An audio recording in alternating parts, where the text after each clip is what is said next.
Video interrupt हो गया था, आई थिंक नेट खत्म हो गया था, तो क्लास फिर हम शुरू से ले रहे हैं, रिवीजन नहीं करा रहे हैं, सीधे पढ़ाना चालू कर रहे हैं, ठीक है। चलो, तो हम लोग को देखना था आज ट्राई हैलाइट से चालू करना था, बीच में वीडियो इंटरप्ट हो गया था, रिवीजन नहीं करा रहे, सीधे इसको देखिए। तो फिफ्थ ग्रुप के एलिमेंट जो है वो दो प्रकार के हैलाइड बनाते हैं, एक ट्राई हैलाइड बनाएंगे और एक पेंटा हैलाइड बनाएंगे। ओके, ट्राई हैलाइड में देखिए 5 इलेक्ट्रॉन होते हैं वैलेंस शेल में, 3 इलेक्ट्रॉनों का साझा कर लिया, 2 इलेक्ट्रॉन बचे, दैट इज एक लोन पेयर बचा, जिसके कारण they all are Lewis base.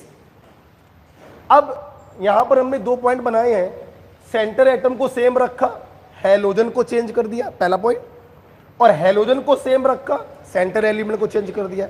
अब देखना, बेसिक स्ट्रेंथ आपने रिएक्शन मैकेनिज्म में पढ़ा, it is directly proportional two electron density only, सिर्फ और सिर्फ इलेक्ट्रॉन डेंसिटी पर डिपेंड करती है। अब देखो बोला, फ्लोरीन का इलेक्ट्रोनेगेटिविटी नाइट्रोजन से ज्यादा है, फ्लोरीन इलेक्ट्रॉनों को घसीटेगा, इलेक्ट्रॉन डेंसिटी क्या हो गई कम, परंतु रिमेनिंग हैलोजनों की तुलना में नाइट्रोजन का इलेक्ट्रोनेगेटिविटी ज्यादा है। अब क्लोरीन का इलेक्ट्रोनेगेटिविटी अच्छा खासा है, घसीटेगा नाइट्रोजन लेकिन थोड़ा कम घसीटेगा। ब्रोमीन का इलेक्ट्रोनेगेटिविटी काफी कम हो गया, तो नाइट्रोजन ज्यादा इलेक्ट्रॉन घसीटेगा, इलेक्ट्रॉन डेंसिटी ज्यादा हो जाएगी। आयोडीन का इलेक्ट्रोनेगेटिविटी काफी कम हो गया, नाइट्रोजन और तेजी से घसीटेगा, इलेक्ट्रॉन डेंसिटी और बढ़ गई। तो ऊपर से नीचे जाने पर नाइट्रोजन की इलेक्ट्रॉन डेंसिटी बढ़ती जा रही है, इसलिए उसका बेसिक स्ट्रेंथ भी बढ़ता जाएगा। अब यहां पे आओ, जब सेंटर एटम को हम चेंज करते हैं तो यहां पर इलेक्ट्रोनेगेटिविटी से ज्यादा डोमिनेटिंग फैक्टर होता है साइज। क्या देखो बेटा, नाइट्रोजन का साइज बहुत छोटा, ठीक, और बिस्मथ का साइज बहुत बड़ा। अब छोटे से एरिया पर एक लोन पेयर रखा हुआ है, तो जाहिर सी बात है पास पास में होगा, इलेक्ट्रॉन डेंसिटी ज्यादा होगी। जब इतने बड़े एरिया में एक लोन पेयर फैलेगा तो इलेक्ट्रॉन डेंसिटी क्या हो जाएगी, कम हो जाएगी। तो यहां पर इलेक्ट्रॉन डेंसिटी ज्यादा है ड्यू टू स्मॉल साइज, और इलेक्ट्रॉन डेंसिटी अगर ज्यादा होगी तो बेसिक स्ट्रेंथ भी क्या होगी, ज्यादा। एम आई राइट? चूंकि वीडियो इंटरप्ट हो गया था बीच में, तो मैं बताना चाहूंगा कि फिफ्थ ग्रुप के सारे एलिमेंट हर प्रकार के ट्राई हैलाइड बनाते हैं, लेकिन नाइट्रोजन के ये 3 ट्राई हैलाइड एग्जिस्ट नहीं करते, दे आर एक्सप्लोसिव। ध्यान रखना, इट्स वेरी इंपॉर्टेंट पॉइंट। ये तीनों ही पॉइंट बहुत इंपॉर्टेंट है, बहुत पूछे जाते हैं। NCl3, NBr3, Ni3 एक्सप्लोसिव होते हैं, एग्जिस्ट नहीं करते। कुछ किताबों में लिखा होता है कि अमोनिया के साथ जब ये अपना एडक्ट बनाते हैं, उन्हें हम लोग कहते हैं अमोनिएट, तो ये एग्जिस्ट करते हैं, लेकिन वो पॉइंट बेकार है। ऐसे तो किताबों में बहुत कुछ लिखा है, क्या सब पढ़ोगे क्या? तो आपके मतलब की बात सिर्फ इतनी है कि ये 3 ट्राई हैलाइड एग्जिस्ट नहीं करते हैं, दे आर एक्सप्लोसिव। दूसरी बात है, इनके बेसिक स्ट्रेंथ का ऑर्डर मैंने आपको बता दिया। ओके, ट्राई हैलाइड में यही 3 बातें लिखी है मेरे ख्याल से। ओके, आप लोग अपनी कॉपी पे क्या करेंगे, ये एरोस बनाइए और ये गोले बनाकर दिखाइए, बाकी सब आपकी कॉपी पर लिखा हुआ है, ठीक है। फिफ्थ ग्रुप में आ जाओ, पहला पॉइंट लिखा है फिफ्थ ग्रुप कह रहे हैं, पेंटाइलाइड में आ जाओ। पहला पॉइंट पेंटाइलाइड में लिखा हुआ है NX5 डज नॉट एग्जिस्ट। सभी बच्चों को मालूम है नाइट्रोजन के पास एम्प्टी d ऑर्बिटल नहीं होता, वो 3 कोवेलेंट बॉन्ड से ज्यादा कोवेलेंट बॉन्ड नहीं बना सकता, उसकी मैक्सिमम कोवेलेंसी 4 होगी, इसलिए NX5 एग्जिस्ट नहीं कर सकता due to absence of d atomic orbital. हमारे पूरे छात्र केमिकल बॉन्डिंग से जानते हैं सेकंड पीरियड की मैक्सिमम कोवेलेंसी होती है 4। Next point, BiF5 exist but unstable. Yes, बिल्कुल सही बात है। अभी अभी आपने पिछली क्लास में देखा था कि बिस्मथ के केस में +3 स्टेट इज मोर स्टेबल, तो BiF5 बेटा बनता तो है, लेकिन +5 स्टेट लेस स्टेबल होने के कारण ये अप्रोक्सीमेटली अनस्टेबल होता है। तो BiF5 exist but unstable. Nitrogen का पेंटाहाइलाइड तो बन ही नहीं सकता, क्योंकि नाइट्रोजन की मैक्सिमम कोवेलेंसी होती है 4। बिस्मथ 5 बॉन्ड बना तो सकता है, लेकिन BiF5 एग्जिस्ट क्यों नहीं करता है, सॉरी एग्जिस्ट करता है बट अनस्टेबल क्यों होता है, क्योंकि बिस्मथ की +5 स्टेट लेस स्टेबल होती है +3 स्टेट से। The reason is inert pair effect. Okay, तो मैं चाहूंगा कि आप लोग सबसे पीछे वाले पेज पर एक क्वेश्चन लिखो, उस क्वेश्चन से कुछ आप और अच्छा सीखोगे। पीछे वाले पेज पे लिखिए क्वेश्चन। सवाल है, which pentahalide does not exist, which pentahalide does not exist. ठीक है, जब देखना बेटा, ऑप्शन देखिए बेटा, AsCl5, NCl5, BiF5 and PCl5। अब देखिए, नाइट्रोजन का पेंटाहेलाइड तो बन ही नहीं सकता है ना, इसलिए आग बंद करके आपने ऑप्शन क्या मारा, NCl5। लेकिन मान लो क्वेश्चन बेटा यही होता और ऑप्शन ये होते, ऑप्शन आपके पास होते AsCl5, SbF5, BiF5 और PCl5। तो अब आंसर क्या लगाते हैं आप, BiF। क्यों लगाते हैं, क्योंकि बिस्मथ के केस में +3 स्टेट इज मोर स्टेबल, इसलिए BiF5 बनता तो है बट ये अनस्टेबल होता है। तो अगर NCl5 ऑप्शन में है तो वो लगाइए, और अगर वो ऑप्शन में ना हो तो BiF5 लगाइए। ठीक है, पीछे खाली पेज पर इस क्वेश्चन को लिखिए। राइट बेटा, खाली पेज पे सवाल लिख लीजिए।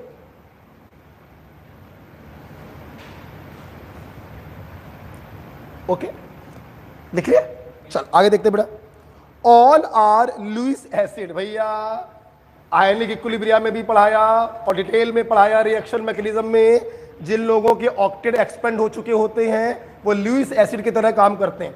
आप देखिए बेटा, पेंटाहेलाइड का ऑक्टेट एक्सपेंड हो चुका है 5 दूनी 10। इनके वैलेंस शेल में कितने इलेक्ट्रॉन है, 10 इलेक्ट्रॉन है। ऑक्टेट क्या हो चुका है, एक्सपेंड।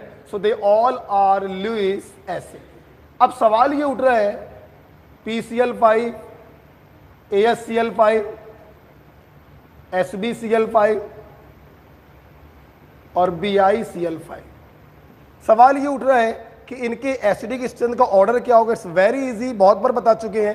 फास्फोरस की इलेक्ट्रोनेगेटिविटी सबसे ज्यादा है, ये लुईस बेस से लोन पेयर सबसे आसानी से एक्सेप्ट करेगा, और जितनी आसानी से इलेक्ट्रॉन को एक्सेप्ट करेगा इसका एसिडिक नेचर उतना ही ज्यादा होगा।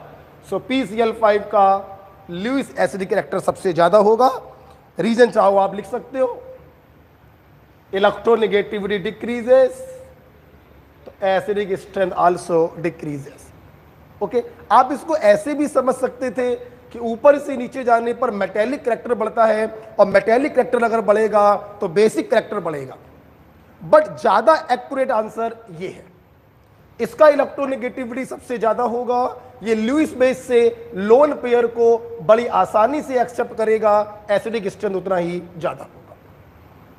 लास्ट पॉइंट, केमिकल बॉन्डिंग में पढ़ चुके हो। सॉलिड फेज में PCl5 exist as PCl4 plus and PCl6 minus. याद है आपको, सॉलिड फेज में PCl5 ये अभी तो गैसियस है, और सॉलिड फेज में कैसे एग्जिस्ट करता है, PCl4 plus and PCl6 minus. जो रिमेनिंग है PBr5 और PI5 वो एग्जिस्ट करते हैं सॉलिड फेज में इस प्रकार से।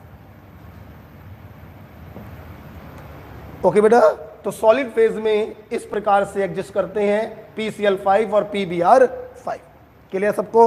चलिए आगे हम लोग चल रहे हैं, ये सारी चीजें हो चुकी है बेटा। अगली हेडिंग बेटा क्या पढ़ी बताओ, hydride. Yes, very important heading. अच्छा बेटा, इनकी हाइड्रोलिसिस मैंने आपको एक लेक्चर बनाया था मैंने हाइड्रोलिसिस वाला, उसमें जाकर देखिएगा, सारी हाइड्रोलिसिस मैंने एक जगह पर पढ़ाई थी। अब हम लोग बात कर रहे हैं हाइड्राइड की। चलो अच्छा किया आज की क्लास कंटिन्यू कर दी, तो अगली क्लास में बिल्कुल खत्म भी हो जाएगा, नहीं तो अगली क्लास भी खिंच जाएगी। चल देखो बेटा, हाइड्राइड, ओके, ये सब के सब +3 स्टेट का अपना हाइड्राइड बनाते हैं। अमोनिया, फॉस्फीन, आर्सीन, एंटीमनी और बिस्मथीन।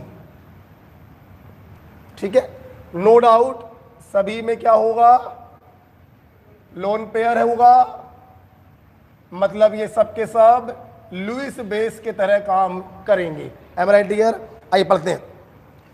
जैसे कि मेरे बच्चे जानते हैं, फ्रॉम फर्स्ट ए ग्रुप मैंने पढ़ा रखा है कि फर्स्ट ए ग्रुप से लेकर 7th ए ग्रुप तक ऊपर से नीचे जाओगे थर्मल स्टेबिलिटी हाइड्राइडों की घटती है।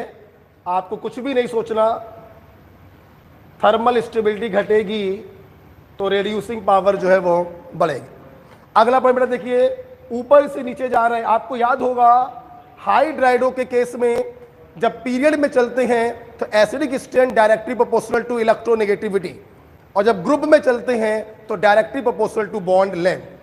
साइज बढ़ेगा, बॉन्ड लेंथ बढ़ेगा, तो हाइड्राइडों की एसिडिक स्ट्रेंथ भी बढ़ेगी, और एसिडिक स्ट्रेंथ अगर बढ़ेगी तो पॉइजनस नेचर भी बढ़ता जाएगा। ओके, आपने ऐसे समझ लिया। आप इसको ऐसे भी समझ सकते थे, नाइट्रोजन छोटे से एटम पर एक लोन पेयर फैला हुआ, इलेक्ट्रॉन डेंसिटी बहुत ज्यादा। बिस्मथ साइज बहुत बड़ा, उस पर एक लोन पेयर फैला हुआ, इलेक्ट्रॉन डेंसिटी कम। आप ऐसे भी पढ़ सकते थे कि ऊपर से नीचे जाने पर electron density decreases, so basic strength decreases, और अगर बेसिक स्ट्रेंथ घटेगी तो एसिडिक स्ट्रेंथ बढ़ेगी। तो ये दोनों बातें एक ही हैं, चाहे ऐसे पढ़ लो चाहे ऐसे पढ़ लो। नेक्स्ट पॉइंट, अगला पॉइंट लिखा है इलेक्ट्रोनेगेटिव डिफरेंस डिक्रीजेस, लिखा है। इस पूरे पॉइंट को काट दीजिए, इस पूरे पॉइंट को ऐसा काटना कि दिखाई ना पड़े। काट दिया सब लोगों ने, पूरे पॉइंट को काटिए, ये दोबारा बताएंगे, पूरे को काट दीजिए, जो लिखा है वो गलत है। आगे बढ़िए, ऊपर से नीचे जा रहे हैं मॉलिक्यूलर वेट, बोलो बेटा, और आपको मालूम है मॉलिक्यूलर वेट बढ़ेगा तो साइड के फोर्सेस भी जो है वो बढ़ेंगे, इसलिए बॉइलिंग पॉइंट भी बढ़ेगा। आपकी कॉपी पर ये जो ऐसे एरो बने हुए हैं, ये एरो बॉइलिंग पॉइंट के लिए ही बने हुए हैं, इनके लिए एरो नहीं बने हैं। ये जो ऑर्डर लिखा हुआ है आपकी कॉपी पर वो बॉइलिंग पॉइंट का ऑर्डर लिखा हुआ है, राइट। अब ध्यान दीजिए, मॉलिक्यूलर वेट बढ़ रहा, साइड फोर्सेस बढ़ेंगे, बॉइलिंग पॉइंट बढ़ेगा, कोई प्रॉब्लम नहीं। परंतु आप सभी लोग जानते हैं कि अमोनिया में इंटरमॉलिक्यूलर हाइड्रोजन बॉन्डिंग भी होगी। हाइड्रोजन बॉन्ड साइड फोर्सेस में सबसे स्ट्रॉन्ग बॉन्ड माना जाता है, इसलिए अमोनिया का जो बॉइलिंग पॉइंट होता है वो 2 कदम आगे चला जाता है। बेटा बोलो कितने कदम? बॉइलिंग पॉइंट 2 कदम आगे जाता है। लेकिन ध्यान रखिएगा, एनसीईआरटी का पॉइंट है, मेल्टिंग पॉइंट जो होता है वो सबसे आगे जाता है। बॉइलिंग पॉइंट 2 कदम आगे जाएगा, लेकिन मेल्टिंग पॉइंट जो होगा वो सबसे आगे जाएगा, और रीजन आपको मालूम है, hydrogen bonding. Am right dear? बात सबको समझ में आ गया? अच्छा, अब सुनो बेटा, मैंने जो पॉइंट आपको कटवा दिया है ना, आप जरा देखिए उस पॉइंट को, वो गलत पॉइंट था एक्चुअली बेटा, उस पॉइंट को हम अलग से अब समझाने जा रहे हैं। ये आपको क्लियर हो गया बिल्कुल? अगर देखा जाए क्या कुछ नया पढ़ा क्या? नया बस इतना पढ़ लिया, ये भी पढ़ाया है हमने, केमिकल बॉन्डिंग को लिखवाया हो कि अमोनिया का बॉइलिंग पॉइंट आर्सीन से ज्यादा होता है। नाम बोलो, आर्सीन, फॉस्फीन, अमोनिया, अमोनिया, फॉस्फीन, आर्सीन, स्टेबीन, बिस्मथीन। ठीक है, अब देखो मैंने इस वाले पॉइंट को कटवा दिया,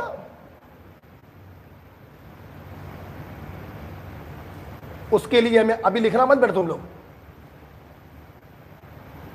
लिखना मत जरा। देखिए बेटा, नाइट्रोजन का इलेक्ट्रोनेगेटिविटी होता है 3, सबको मालूम होगा 3। इसका इलेक्ट्रोनेगेटिव कितना है 3, और हाइड्रोजन का होता है 2.1। आपको याद करिए पीरियोडिक टेबल में लिखवाया था फास्फोरस और हाइड्रोजन की इलेक्ट्रोनेगेटिविटी बराबर होती है, शायद आपको याद हो। आर्सेनिक की इलेक्ट्रोनेगेटिविटी फास्फोरस से कम, हमें याद नहीं है, मान लिया 2 समझाने के लिए। इसकी उससे भी कम 1.9। तो अगर ध्यान से देखें, हम इलेक्ट्रोनेगेटिव डिफरेंस अगर निकालें 0.9, और यहां क्या हो गया 0, और यहां पर आया 0.1, और यहां पर आया 0.2। तो आप देखिए अगर डाइपोल मूवमेंट की बात करें तो अमोनिया का डाइपोल मूवमेंट सबसे ज्यादा है, और उसके बाद डाइपोल मूवमेंट आएगा स्टेबीन का, उससे कम आएगा आर्सीन का, इसका होगा सबसे कम। बात क्लियर है? तो इस बिहाफ पर, इस डिस्कशन के बिहाफ पर अगर हम डाइपोल मूवमेंट का ऑर्डर बनाएं तो डाइपोल मूवमेंट का ऑर्डर आपका ये बनेगा, this is the order of dipole. बात बड़ा क्लियर हो रही है? बात बड़ा क्लियर हो रही है? अच्छा, ये डाइपोल मूवमेंट का ऑर्डर बनेगा to the behalf of electronegative difference.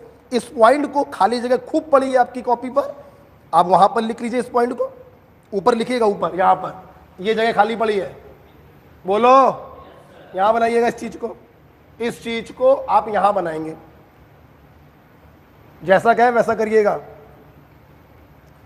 तो डाइपोल मूवमेंट का ऑर्डर ये बनता है, और आपको जान के बहुत खुशी होगी बेटा, अमोनिया चूंकि हाइड्रोजन बॉन्ड बना सकता है पानी के साथ, इसलिए ammonia is highly water soluble, highly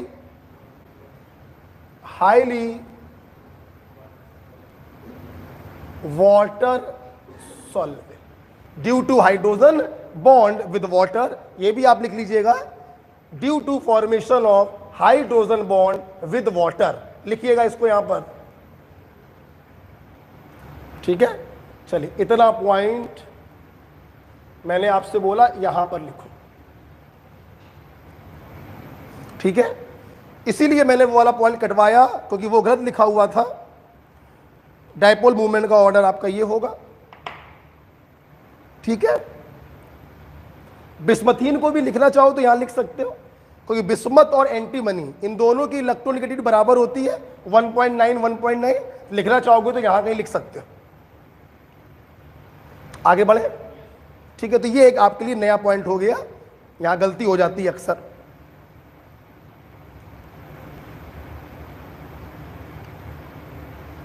आगे बढ़े बेटा। अच्छा, अब एक लास्ट पॉइंट और बताना चाहेंगे जो आपने केमिकल बॉन्डिंग में पढ़ा है। आपने एक पॉइंट और पढ़ा है केमिकल बॉन्डिंग में, हमारे छात्रों ने केमिकल बॉन्डिंग में पढ़ा हुआ है कि ऊपर से नीचे जाने पर सेंटर एटम का इलेक्ट्रोनेगेटिविटी घट रहा है, और इलेक्ट्रोनेगेटिविटी सेंटर एटम का जब घटता है तो बॉन्ड एंगल भी कम होता चला जाता है। तो एक पॉइंट यहां पर लिख सकते हैं, electronegativity of centre atom decreases, hence bond angle also decreases. लिख लिया, ठीक है। आइए अब देखें जरा, आपने केमिकल बॉन्डिंग में जब हमसे ये पॉइंट पढ़ा होगा तो मैंने वहां पर आपको एक बात जरूर बताई होगी, 5th ग्रुप और 6th ग्रुप के हाइड्राइड में ड्रैगोस रूल मैंने आपको पढ़ाया होगा। देखिए इसका जो बॉन्ड एंगल होता है 107 डिग्री, 2.5 डिग्री कम कर देते हैं 107। तो इसका जो बॉन्ड एंगल है 160 डिग्री। नो डाउट इन सबका बॉन्ड एंगल 107 से कम होगा। अरे 107 से कम मतलब 105 कर लो भैया, 104 कर लो, 103 कर लो, 102 कर लो। ये क्या तरीका है कि इनका बॉन्ड एंगल साला सीधे कम होकर अप्रोक्स 90 डिग्री हो जाता है। तो याद करिए मैंने केमिकल बॉन्डिंग में आपको ये पॉइंट पढ़ाया था कि इनका बॉन्ड एंगल 90 डिग्री होने का मतलब ये हो गया कि ये तीनों के तीनों बॉन्ड जो हैं वो 90 डिग्री पर ओरिएंट है, और तीनों बॉन्ड 90 डिग्री पर तभी ओरिएंट हो सकते हैं जब इनको बनाने में हाइब्रिड ऑर्बिटल का इन्वॉल्वमेंट ना हुआ हो, बल्कि प्योर पी ऑर्बिटल का इन्वॉल्वमेंट हुआ हो। एक px हो जाएगा, एक py हो जाएगा, एक pz हो जाएगा, तभी तो 90 डिग्री होगा। यस, इन चारों में, ये देखो, इन चारों में बॉन्ड एंगल 90 डिग्री के अप्रॉक्स क्यों होता है? क्योंकि ये लोग अपने प्योर पी ऑर्बिटल का इस्तेमाल करते हैं बॉन्ड फॉर्मेशन में। लिखेंगे ड्यू टू, ऐसे लिखो, because they use pure P orbital in bond formation.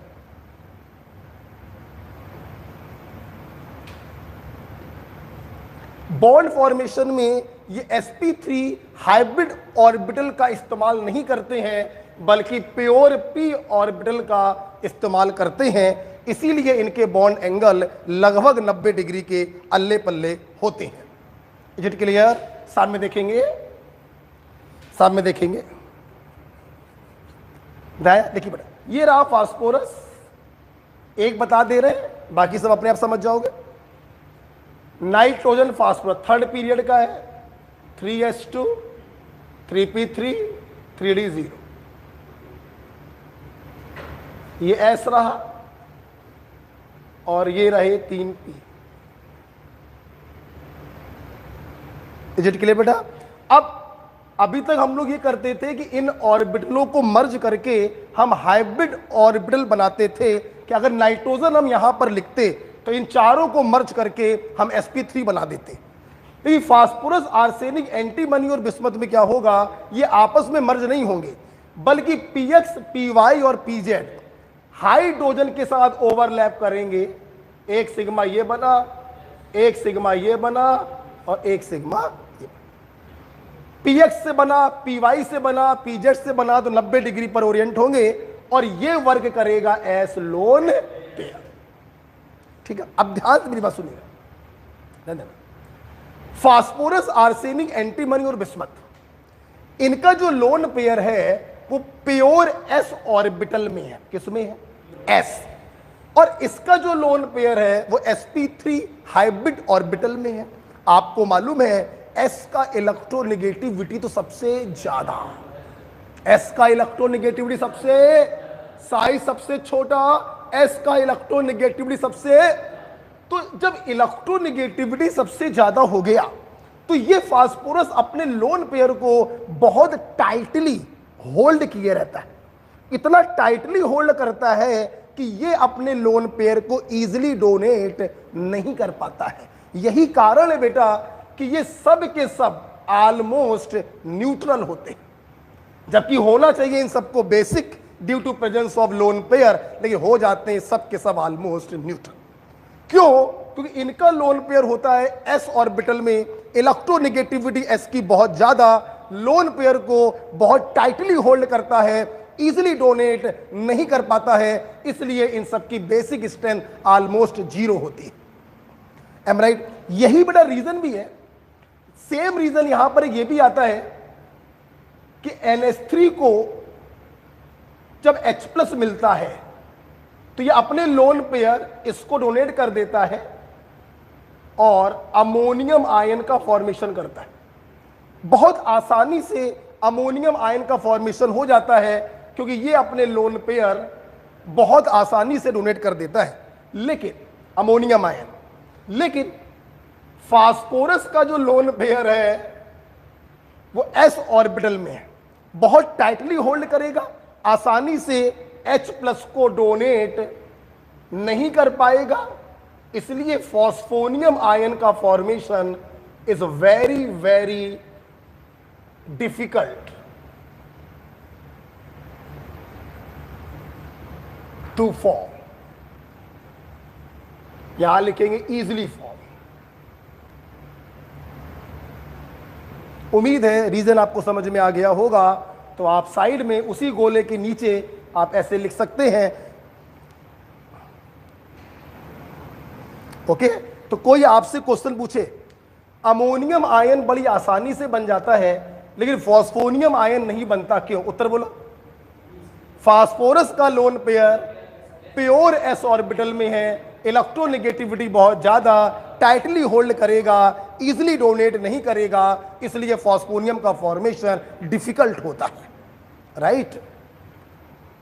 चलिए बेटा, सारे कंपाउंड्स हो चुके हैं, अब हम लोग कुछ अलग बातें करेंगे।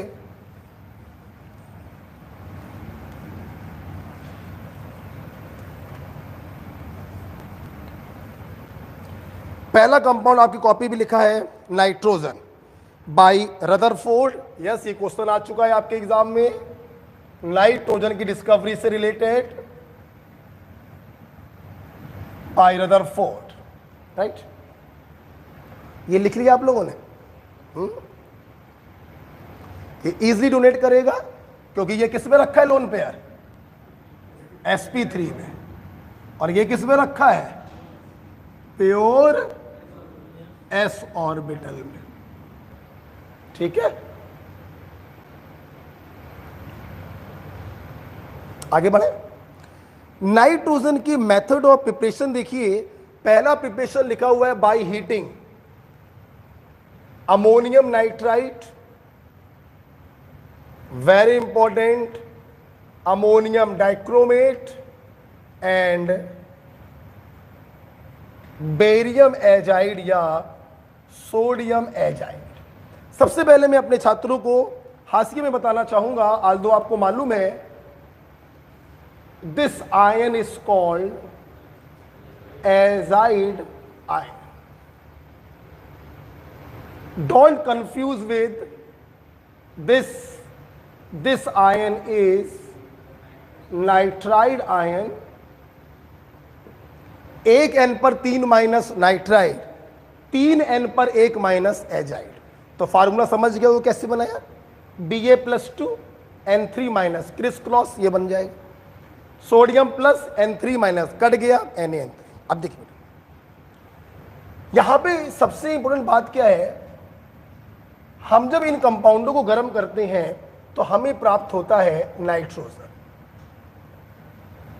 बेटा बोलो क्या हुआ? नाइट्रोजन। यहां पे बहुत इंपॉर्टेंट बात है बेटा, अमोनियम नाइट्राइड को गर्म करके जब नाइट्रोजन बनाते हैं, this is laboratory method. Dichromate को गर्म करके बनाते हैं, हमें प्योर नाइट्रोजन प्राप्त होता है, और एजाइड को गर्म करके जब बनाते हैं तो हमें वेरी प्योर नाइट्रोजन प्राप्त होता है। Is it clear? सामने देखेंगे। अब सवाल ये उठ रहा है कि साथ में और क्या बन रहा है। देखिए सब लोग, इसका हीटिंग एक्शन मैं आपको फर्स्ट ग्रुप में पढ़ा चुका था। अमोनियम नाइट्राइट हो या अमोनियम नाइट्रेट हो, मैक्सिमम पानी अलग कर दो, जो बचे उसे अलग कर दो। 4 हाइड्रोजन और 2 ऑक्सीजन से मैक्सिमम 2 मोल पानी निकलेगा, बचेगा क्या? नाइट्रोजन अलग हो गया। अगर किसी बच्चे ने हमसे नहीं पढ़ा है फर्स्ट और सेकेंड ग्रुप, तो इस चीज के लिए हाशिए पर एक एग्जांपल और लिखेंगे तो आपको कॉन्सेप्ट क्लियर हो जाएगा। अमोनियम नाइट्रेट मैंने कहा गर्म करिए, मैक्सिमम पानी निकालिए, 2 पानी निकलेगा मैक्सिमम।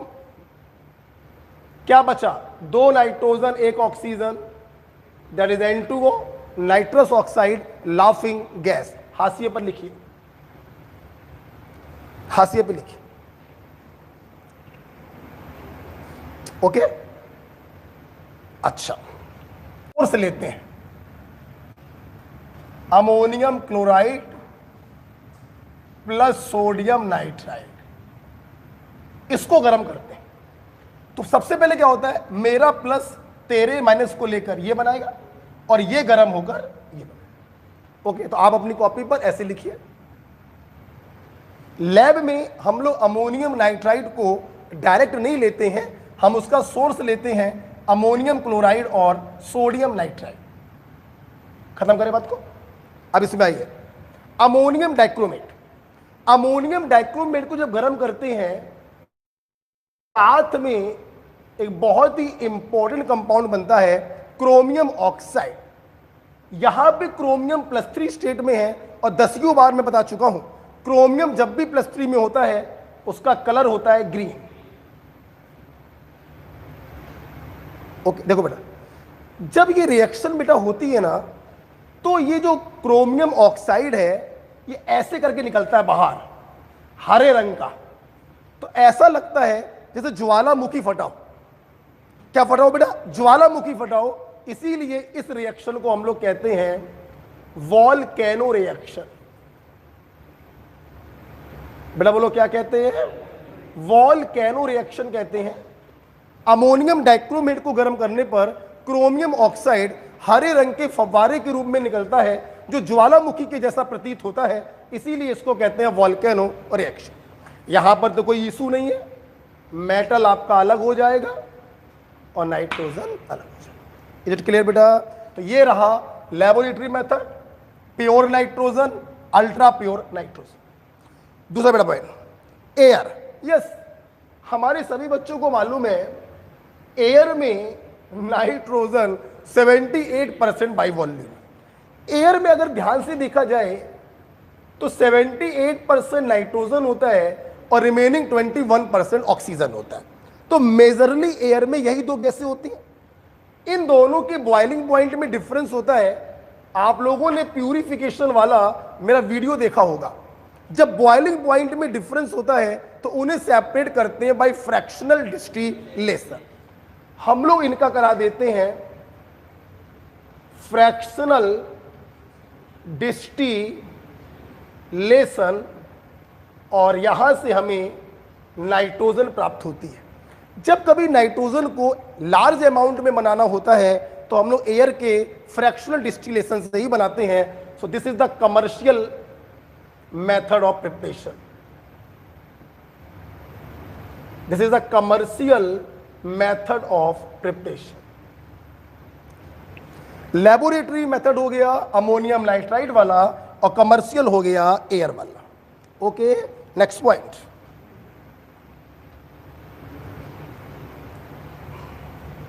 बेटा वो फॉस्फोनियम वाला पॉइंट समझ में आ गया कि फॉस्फोनियम को बनाना डिफिकल्ट क्यों है? क्योंकि फास्फोरस का lone pair inert S orbital में रखा होता है। ठीक है, आगे बढ़े, next point. Neither burn nor help in burning. सच्चाई है, नाइट्रोजन गैस ट्रिपल बॉन्ड होता है भैया। बॉन्ड एनर्जी बहुत ज्यादा, हाईली इतना स्टेबल है कि इजीली किसी के साथ रिएक्शन नहीं करता। सोचो नाइट्रोजन अगर रिएक्शन करने लगे तो हम लोग क्या जिंदा रह पाते? नहीं, पूरे वातावरण में त्राही त्राही मची होती, आग ही लगी होती चारों तरफ, क्योंकि हमारे वातावरण में 78% बाई वॉल्यूम नाइट्रोजन होता है। तो इतना ज्यादा ये स्टेबल होता है कि जब इसको हाई टेम्परेचर पे गर्म करते हैं तब ये ऑक्सीजन के साथ रिएक्शन करता है। आपको मालूम होगा जब बिजली कड़कती है, थंडरिंग होती है, तब कहीं जाकर नाइट्रोजन ऑक्सीजन से रिएक्शन करता है और NO या NO2 गैसों को बनाता है, जो पानी में घुलकर HNO3 के फॉर्म में बरसते हैं और इसी को कहते हैं हम लोग एसिड रेन। बात बड़ा क्लियर है, सब पढ़ा रखे हमने आपको एनवायरमेंटल केमिस्ट्री। अच्छा देखिए बेटा, तो neither burn nor help in burning. एक पॉइंट लेकिन मैं इसी से रिलेटेड हाशिए पे लिखवाना चाहूंगा। आपने सेकंड ग्रुप में हमसे पढ़ा था कि सेकंड ग्रुप के सारे element, second group secondary group, मैंने मैग्नीशियम का एग्जांपल लिया है ताकि मेरे अच्छे बच्चे सभी जानते हैं कि सेकंड ग्रुप के सारे मेंबर नाइट्रोजन से डायरेक्ट कंबाइन करते हैं और अपना नाइट्राइड बनाते हैं। इफ यू रिमेंबर, क्या आप बताना चाहेंगे फर्स्ट ग्रुप में सिर्फ कौन कंबाइन करता है? लिथियम। सेकंड ग्रुप के सारे मेंबर और फर्स्ट ग्रुप में सिर्फ लिथियम नाइट्रोजन से कंबाइन करके अपना नाइट्राइड बनाता है।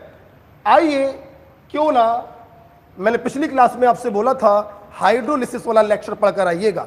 आइए चलिए मैग्नीशियम नाइट्राइड की हाइड्रोलिसिस करवाएं। जिन बच्चों ने पढ़ा है वो जानते हैं, सिर्फ प्लस वाले को पकड़ो। ये तो नंबर बन गए ना, इसके अंदर क्या है? Mg+2 है और N-3 है। प्लस वाले को पकड़ो, जिस स्टेट में हो उस स्टेट का हाइड्रो ऑक्साइड अगर मेटल, या उस स्टेट का ऑक्सी एसिड बना दो अगर नॉन मेटल। ये मेटल है तो उस स्टेट का बना दो हाइड्रो ऑक्साइड और जो माइनस वाला होगा, जितना माइनस होगा उतना H+ लेगा और अमोनिया गैस के रूप में अलग हो गया। बहुत ही महत्वपूर्ण लेक्चर था हाइड्रोलिसिस वाला, मैं बार बार कह रहा हूं, नहीं देखा तो जरूर देखिए। दूसरा बड़ा पॉइंट देखिए, यह भी बड़ा इंटरेस्टिंग पॉइंट है। मैग्नीशियम नाइट्राइड को गर्म कर दो अगर, तो ये वापस से उसी में टूट जाता है, मेटल अलग हो जाएगा और नाइट्रोजन गैस अलग हो जाएगा। ठीक है, हाशिए पे लिख लीजिए।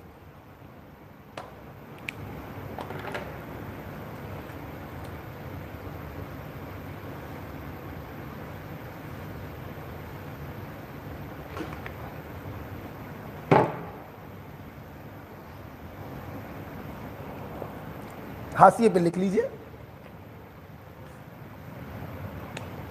आगे बढ़ते हैं।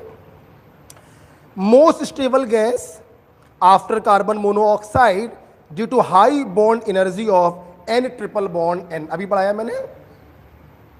नेक्स्ट पॉइंट,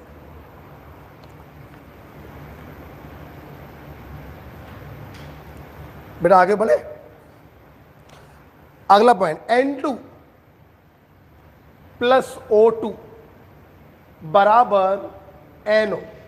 जैसा कि मैंने अभी अभी इसके स्टेबिलिटी के बारे में बताते हुए समझाया था, हाईली स्टेबल, ये ऑक्सीजन से नॉर्मल टेम्परेचर पे रिएक्शन नहीं कर सकता, आपको क्या करना पड़ेगा, गर्म। Means this process is endotherm. आपको जान के खुशी होगी, इस प्रोसेस को हम लोग कहते हैं बर्कलैंड आइड प्रोसेस। लिखा हुआ है कॉपी पर, बर्कलैंड आइड प्रोसेस। N2 + O2 बराबर NO, एंडोथर्मिक प्रोसेस है, बर्कलैंड आइड प्रोसेस, इसी को कहते हैं।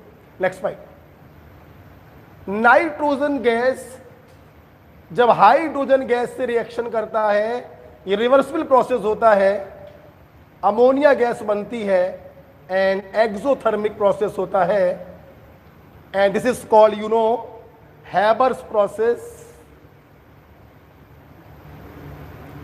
Fixation of nitrogen, fixation of nitrogen भी कहते हैं हैबर्स प्रोसेस।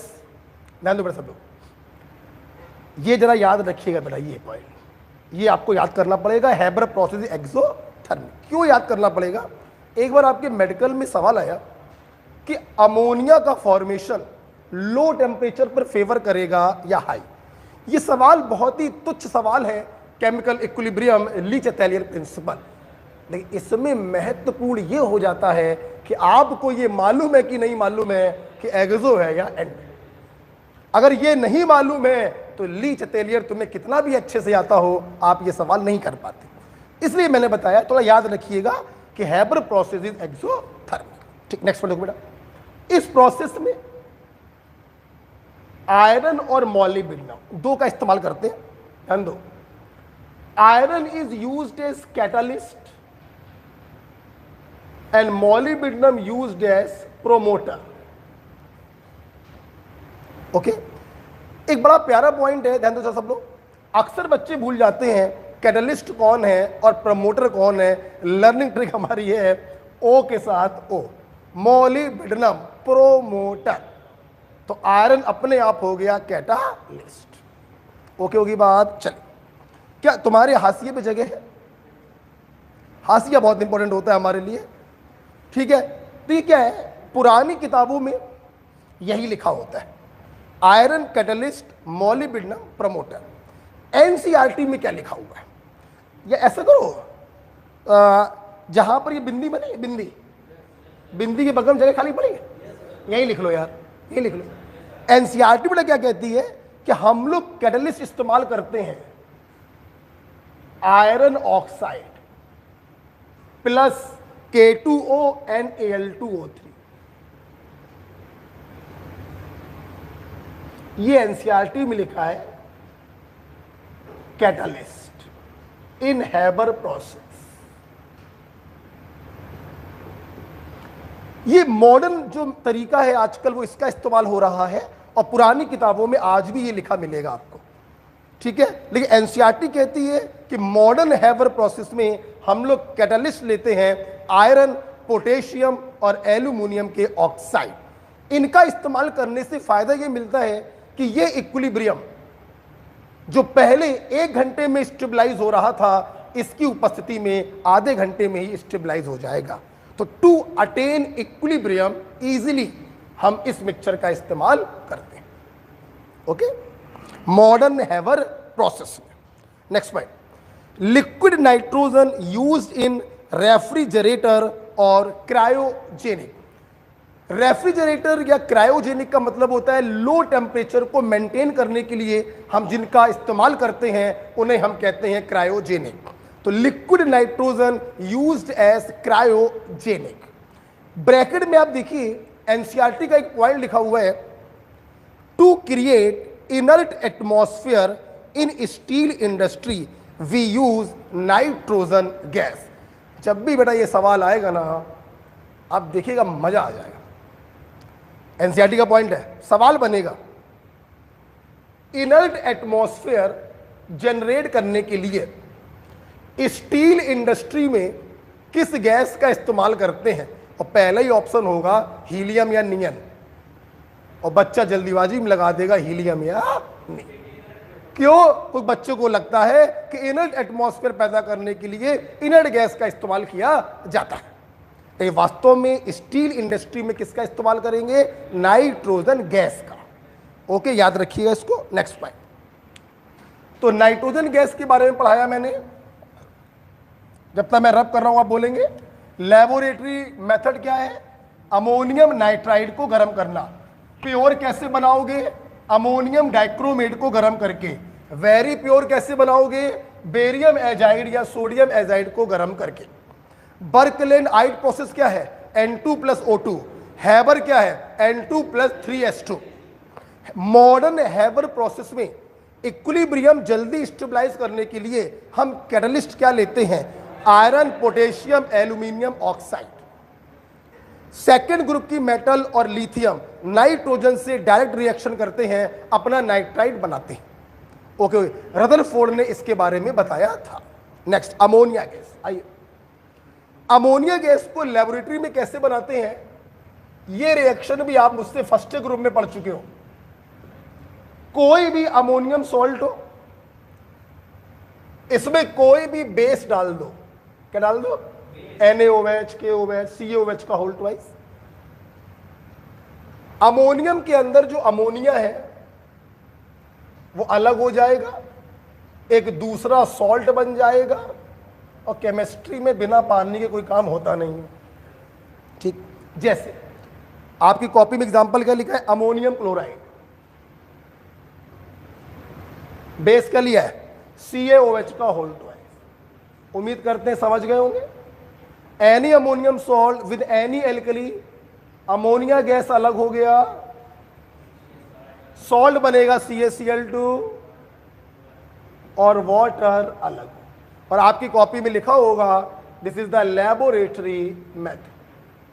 अमोनिया को लैब में बनाने का यही तरीका हम लोग इस्तेमाल करते हैं। ठीक है, ये देखिए बेटा, एक पॉइंट छूट रहा है, तो ध्यान दीजिए सब लोग बेटा। आपकी एनसीईआरटी में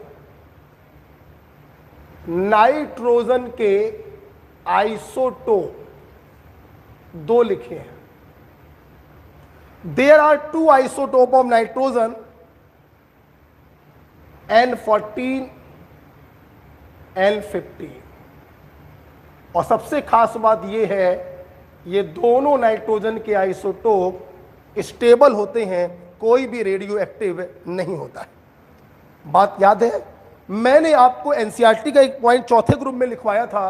कार्बन के 3 आइसोटोप थे, कार्बन 12, कार्बन 13, कार्बन 14। 2 स्टेबल थे, एक रेडियो एक्टिव था। इसके 2 ही आइसोटोप हैं और दोनों के दोनों स्टेबल होते हैं। ठीक है, इस पॉइंट को कहीं मेंशन कर लीजिए। नाइट्रोजन के 2 आइसोटोप हैं। ठीक है, अब वापस से अमोनिया पर आते हैं, पन्ना पलटेंगे। तो दूसरा मेथड लिखा हुआ है अमोनिया को बनाने का, बाय हाइड्रोलिसिस।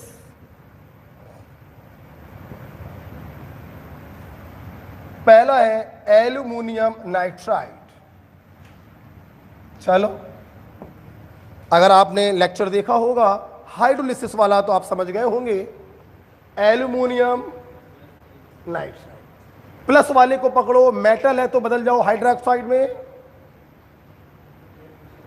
और माइनस वाला जो होगा H प्लस को लेके अपने हाइड्राइड के रूप में अलग हो जाएगा। कोई डाउट बेटा? तो एल्यूमिनियम नाइट्राइड की हाइड्रोलिसिस कराने पर आपको अमोनिया गैस मिलेगा। दूसरा आपकी कॉपी में लिखा हुआ है calcium cyanamide. Yes, very important point. Pen copy बंद, नजरें सामने। पेन कॉपी बंद, नजरें सामने रखिए। देखिए, सबसे पहले मैं आपको एक पॉइंट बता दूं बेटा,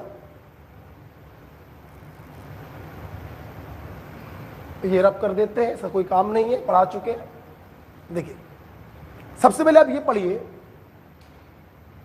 कि कैल्शियम कार्बाइड नाइट्रोजन से रिएक्शन करके बनाता है कैल्शियम साइनेमाइड, CaCN2, एक कार्बन अलग हो गया।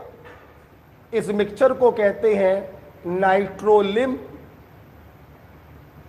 And it is used as nitrogen fertiliser. सबसे पहले तुम ये जरा समझ लो मेरी बात, समझ लिया?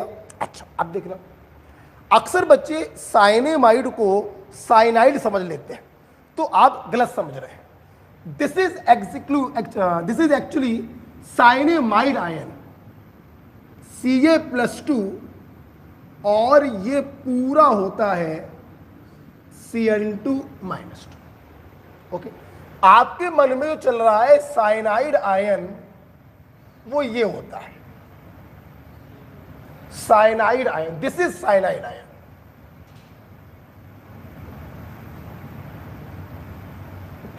Cn-। अगर तुम कैल्शियम साइनाइड का फार्मूला बनाओगे ना, तो CaCN का होल ट्वाइस आएगा।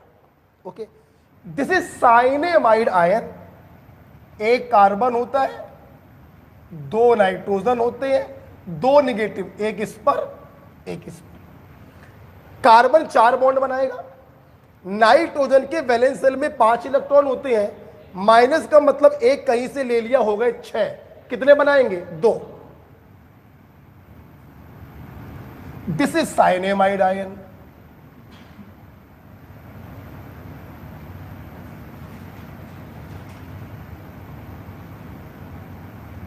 साइनाइड आयन और साइनेमाइड आयन।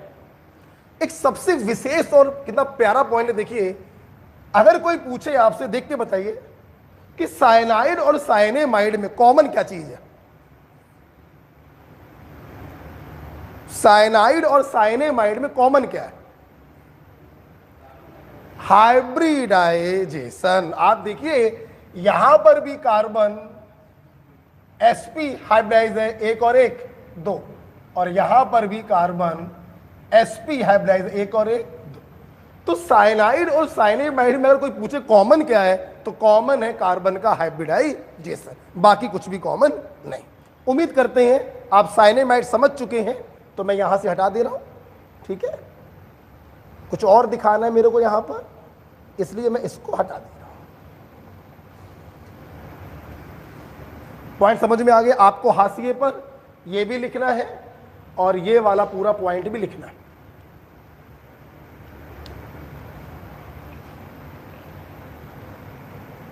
आज अगर नाइट्रिक एसिड तक खत्म हो जाए तो मजा आ जाएगा, तो अगली क्लास सिर्फ 1 घंटे की पढ़ानी पड़ेगी।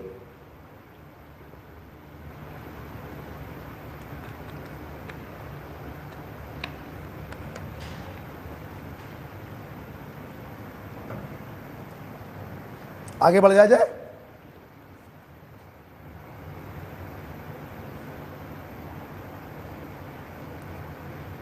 ये 2 बातें बताई हैं, एक साइनाइड और साइनेमाइड में डिफरेंस बताया है, और एक कैल्शियम कार्बाइड की रिएक्शन करवाई है नाइट्रोजन से और बना है कैल्शियम साइनेमाइड। आपको मैं एक बात को और बता दूं, इसी रिएक्शन को कहते हैं फिजर रिंजे मेथड।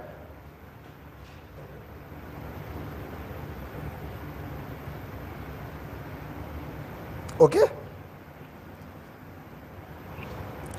आल्दो मेरी बात सुन लीजिए, ये कंप्लीट फिजर प्रोसेस नहीं है, लेकिन जानते हो चूंकि एनसीईआरटी में इस प्रोसेस का कहीं पर जिक्र ही नहीं हुआ है। ये प्रोसेस यूज करते हैं एयर से इनर्ट गैस को अलग करने में। चूंकि ये प्रोसेस एनसीईआरटी में नहीं लिखा, एनसीईआरटी ने सिर्फ यूज किया है रामसे रेले मेथड। तो हमने भी आपको जीरो ग्रुप में पढ़ाया है रामसे रेले मेथड, मैंने ये नहीं पढ़ाया होगा, ठीक, लेकिन मैंने कहीं ना कहीं जरूर बताया होगा कि एयर से इनर्ट गैस को अलग करने का एक तरीका और होता है फिजर रिंजे मेथड, मैंने बताया जरूर होगा। इतना ही बताता हूं मैं, आगे आपको जानने की आवश्यकता ही नहीं, ठीक है। ये भी एक्स्ट्रा बता दिया, जरूरत नहीं है, लेकिन मुझे अच्छे से याद है, मुझे एग्जाम का नाम याद नहीं आ रहा है, लेकिन ये आपके एग्जाम में आ चुका है, ठीक है, तो लिख लीजिएगा इसको। ओके, आ जाओ।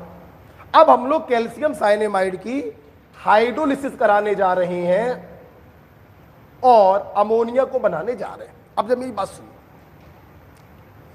देखिए हाइड्रोलिसिस का जो मैंने एक लेक्चर आपको बनाकर दिया है यूट्यूब पर कि प्लस वाले को पकड़ो, मेटल हो तो उसी स्टेट के हाइड्रोक्साइड में बदल दो, नॉन मेटल हो तो उसी स्टेट के ऑक्सी एसिड में बदल दो, और माइनस वाला H+ को लेकर हाइड्राइड के रूप में अलग हो जाएगा। ठीक, अब देखो यहां पर वो फंडा इसलिए मत लगाइएगा, ये पूरा का पूरा लेक्चर हमने पढ़ाया था बाइनरी एलिमेंट में, ये हो गया टर्नरी, कैल्शियम कार्बन नाइट्रोजन, 3 प्रकार के एलिमेंट है, तो टर्नरी हो गया।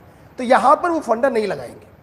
क्या करें गुरुजी, सुनना, एक नाइट्रोजन को 3 हाइड्रोजन चाहिए होते हैं, तब 1 मोल अमोनिया बनती है। अब 2 नाइट्रोजन है तो इनको 6, हेलो, हाँ सर प्रणाम। हाँ बेटा बताओ, क्लास में बेटा है, बताओ। सर वो ठीक है, ठीक ठीक है, मैंने मोबाइल इसलिए उठा लिया, ऐसा ना फिर चला गया हो। ठीक है, देखो बेटा, एक नाइट्रोजन को 3 हाइड्रोजन चाहिए तो 2 नाइट्रोजन को 6 हाइड्रोजन चाहिए, हम 3 करने यहां पर। इसका मतलब इसने इतना माल पानी लेकर ये अमोनिया के रूप में अलग हो गया। कोई प्रॉब्लम किसी को? अब देख क्या क्या बचा तुम्हारे पास, 1 कैल्शियम, 1 कार्बन, 3 ऑक्सीजन, जोड़ दो कैल्शियम कार्बो। तो ऐसे हम बच्चों को याद करवा देते हैं, ना सिर्फ रिएक्शन याद हो जाती है बल्कि बैलेंस रिएक्शन याद हो जाती है, और इसी को हम कहते हैं cyanamide process of ammonia synthesis. Ammonia को बनाने का यही कहलाता है साइनेमाइड प्रोसेस। आपको कुछ नहीं करना है, इसका नाम लिखो पहले, कैल्शियम साइनेमाइड, और फिर ऐसे हटाते हुए दिखाओ, बाकी सब लिखा हुआ है।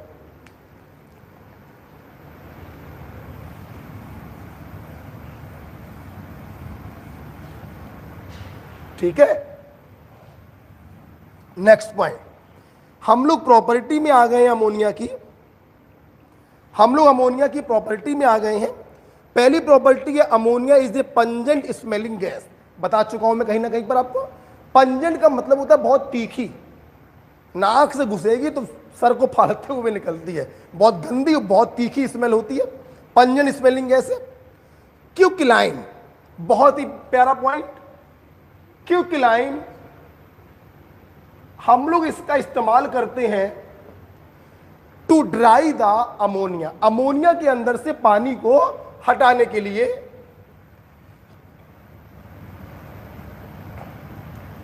आगे जोड़ लो चाहो तो, एंड एल्कोहल, पढ़ा चुका हूं ये पॉइंट में, ये पॉइंट मैंने पढ़ाया होगा सेकेंडरी ग्रुप में। अमोनिया और एल्कोहल को ड्राई करने के लिए हम क्विकलाइन का इस्तेमाल करते हैं, इसे बंट लाइम भी कहते हैं, बुझा हुआ चूना कहते हैं हिंदी में।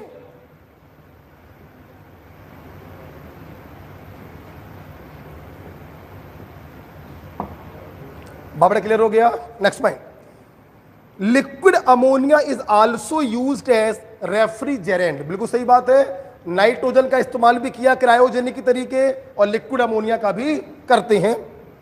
It is mono acidic Bronsted base, सबको मालूम है ये आर्रीनियस बेस तो हो ही नहीं सकता, लोन पेयर है, लुईस बेस बोलो या ब्रॉन्स्टन बेस बोलो। एक प्रोटॉन को एक्सेप्ट करता है, इसका मतलब इसका वैलेंस फैक्टर कितना हो गया 1, इसका इक्विवेलेंट वेट कितना हो गया 17। अमोनिया जब बेस की तरह काम करता है तो इसका वैलेंस फैक्टर होता है 1, इक्विवेलेंट वेट होगा मॉलिक्यूलर वेट बाई 1 बोले तो 17 जब बेस की तरह काम करता है। So ammonia is a mono acidic base, सब लिखा है, ammonia is a mono acidic base. Okay, next point. Liquid ammonia refrigerant की तरह इस्तेमाल किया जाता है, ड्राई करने के लिए क्विकलाइम का इस्तेमाल करेंगे। मोनो एसिडिक ये बेस होता है, इसका वैलेंस फैक्टर होता है बेटा 1। Next, ammonia. अमोनिया का हम लोग ऑक्सीडेशन करने जा रहे हैं नाइट्रोजन गैस में, आप देख सकते हैं। Very important reaction from exam point of view. Ammonia का ऑक्सीडेशन नाइट्रोजन में, जाहिर सी बात हो आपको डालने पड़ेंगे ऑक्सीडाइजिंग एजेंट, एम राइट। देखो कौन कौन से ऑक्सीडाइजिंग एजेंट हम लोग इस्तेमाल करते हैं, 4 लिखे होंगे आपकी कॉपी पर। Copper oxide, sodium hypochlorite, bleaching powder और halogen in presence of water. बेटा रट डालो, copper oxide, NaOCl, bleaching powder और halogen in presence of moisture. रट डालो बेटा इनको, बहुत इंपॉर्टेंट है। Copper oxide, NaOCl, bleaching powder और halogen in presence of water. इधर देखिए, एक पॉइंट यहां पर है, एक पॉइंट यहां पर, ठीक सुना बेटा। सोडियम हाइपोक्लोराइड का इस्तेमाल जब करते हैं तो यह अमोनिया को नाइट्रोजन में ऑक्सीडाइज करता है, लेकिन बेटा अगर हम इसका इस्तेमाल करें इन प्रेजेंस ऑफ ग्लू, थोड़ा सा क्या ले लें, ग्लू ले लें, then final product is hydrazine, then final product is hydrazine. ध्यान रखिएगा, ग्लू की उपस्थिति में हाइड्राजीन का फॉर्मेशन हो जाता है। हमारे बच्चे हमसे ड्रग्स पढ़ चुके हैं, ड्रग्स वाले में मैंने एक पॉइंट पढ़ाया होगा, रॉकेट प्रोपेलेंट। रॉकेट प्रोपेलेंट में 2 पार्ट होते हैं, एक फ्यूल और एक ऑक्सीडाइजर होता है, याद है आपको। हाइड्रोजन का इस्तेमाल हम रॉकेट प्रोपेलेंट में करते हैं एज फ्यूल। हाथ से भी लिखिए,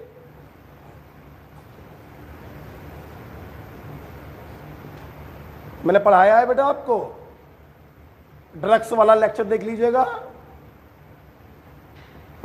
रॉकेट प्रोपेलेंट में फ्यूल के रूप में हम इस्तेमाल करते हैं हाइड्रोजन का। और ये कैसे बनेगा बेटा बताइए, अमोनिया का oxidation in presence of NaOCl in presence of glue, ठीक है राइट बेटा। अब देखिए बेटा, आपकी कॉपी पर जहां पर ये ऊपर काफी जगह पड़ी हुई है, राइट साइड पर पड़ी है, अब सुनिए इधर देखिए बेटा, बड़ा प्यारा पॉइंट पढ़ाने जा रहे हैं, ध्यान दीजिए बेटा।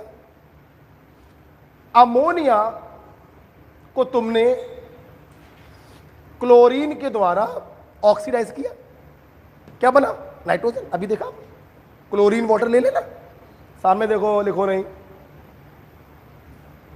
एक बड़ा कंफ्यूजिंग पॉइंट है, वो याद कराने जा रहे हैं समझाकर।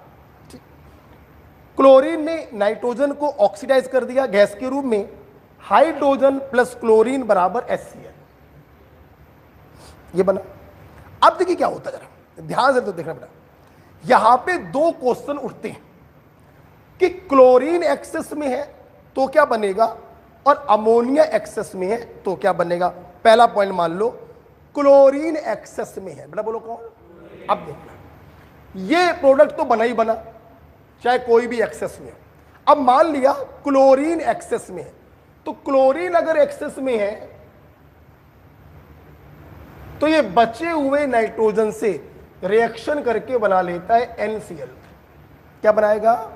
मतलब ammonia with excess of chlorine you will get NCl3 plus HCl। ठीक, अब मान लो अमोनिया एक्सेस में है, बोलो कौन? बोलो कौन? सबसे पहले ये बना। अब बर्तन में एक्सेस में कौन है? Ammonia. Ammonia is a Bronsted base और बर्तन में बन गया ब्रोंस्टेंट एसिड या आर्सेनियस एसिड। तो ये क्या करेगा अमोनिया? अगर अमोनिया एक्सेस में है, मैं आपको आयनिक इक्विलिब्रियम में ब्रोंस्टेंट बेस और ब्रोंस्टेंट एसिड की रिएक्शन सिखा चुका हूं। प्रोटॉन का आदान प्रदान होगा और आपको सॉल्ट मिलेगा। क्या मिलेगा? तो आज की बात आपको कभी याद नहीं करना पड़ेगा। देखना बेटा, ammonia plus chlorine N2 plus HCl। अब सवाल ये है, क्लोरीन एक्सेस में हुआ तो ये बर्बाद हो जाएगा, आपको ये और ये मिलेगा। बोलो। और अमोनिया अगर एक्सेस में है तो ये बर्बाद हो जाएगा, आपको ये और ये मिलेगा। तो जल्दी से बताओ, अगर तुम नाइट्रोजन गैस बनाना चाहते हो तो एक्सेस में क्लोरीन लोगे या अमोनिया? अमोनिया। कोई क्लोरीन को एक्सेस में लेने पर नाइट्रोजन बर्बाद हो जाएगा, जबकि अमोनिया को एक्सेस में लेने पर HCl बर्बाद हो। ओके बात, आप लोग सोच रहे होंगे सर ने छोटी सी रिएक्शन में बड़ा समय दे दिया। तुम्हारे CBSE का सवाल है, सवाल सुनोगे ताज्जुब खा जाओगे। CBSE वालों ने सवाल पूछा, ammonia with excess of chlorine, the answer is, एक ऑप्शन में लिखा NCl3 प्लस HCl और एक ऑप्शन में लिखा NCl3 प्लस NH4Cl। हम कहना क्या चाह रहे हैं? उन्होंने ऑप्शन मेन प्रोडक्ट के हिसाब से नहीं बनाया, साइड प्रोडक्ट के हिसाब से बनाया, इसीलिए मैंने इसमें इतना समय दिया। ठीक है, तो कैसे याद करवाया मैंने? अमोनिया क्लोरीन ऑक्सीडेशन हो गया, नाइट्रोजन गैस बन गई और HCl बन गया। भाई कोई प्रॉब्लम नहीं। क्लोरीन अगर एक्सेस में तो नाइट्रोजन बर्बाद, और अमोनिया अगर एक्सेस में तो HCl बर्बाद। कोई दिक्कत? Next point. अगले बड़े पॉइंट क्या लिखा हुआ है? इस पॉइंट को पहले लिखना चाहिए था, कोई बात नहीं, टॉपिक में बाद में लिख दिया। अभी अभी हम लोगों ने 5 मिनट पहले देखा ammonia is a mono acidic base. देखा बेटा? तो अगर बेटा अमोनिया बेस है, अगर आप इसको पानी में डालेंगे, लॉरी ब्रोंस्टेंट एसिड बेस रिएक्शन होगा, एक प्रोटॉन लेगा एक प्रोटॉन देगा।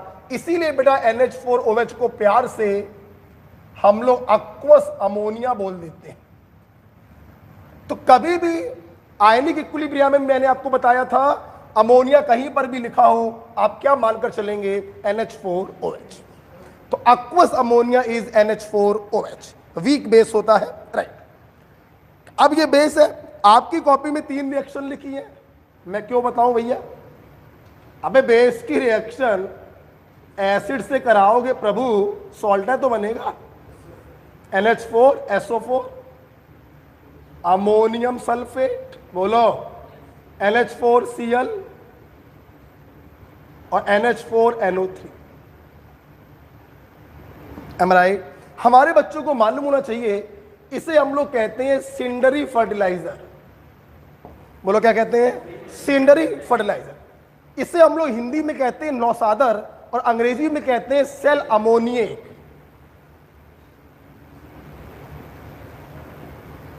हिंदी वाला भी बड़ा इंपॉर्टेंट है बेटा। आप लोग सोच रहे होंगे हिंदी में क्यों इंपॉर्टेंट है, आपके मेडिकल में सवाल ऐसे आया है,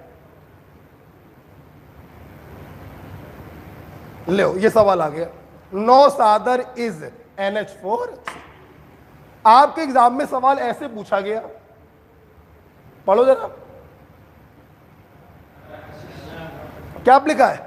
हरा कसिस ग्रीन विट्रियोल FeSO4.7H2O। आपके एग्जाम में सवाल ये आया है,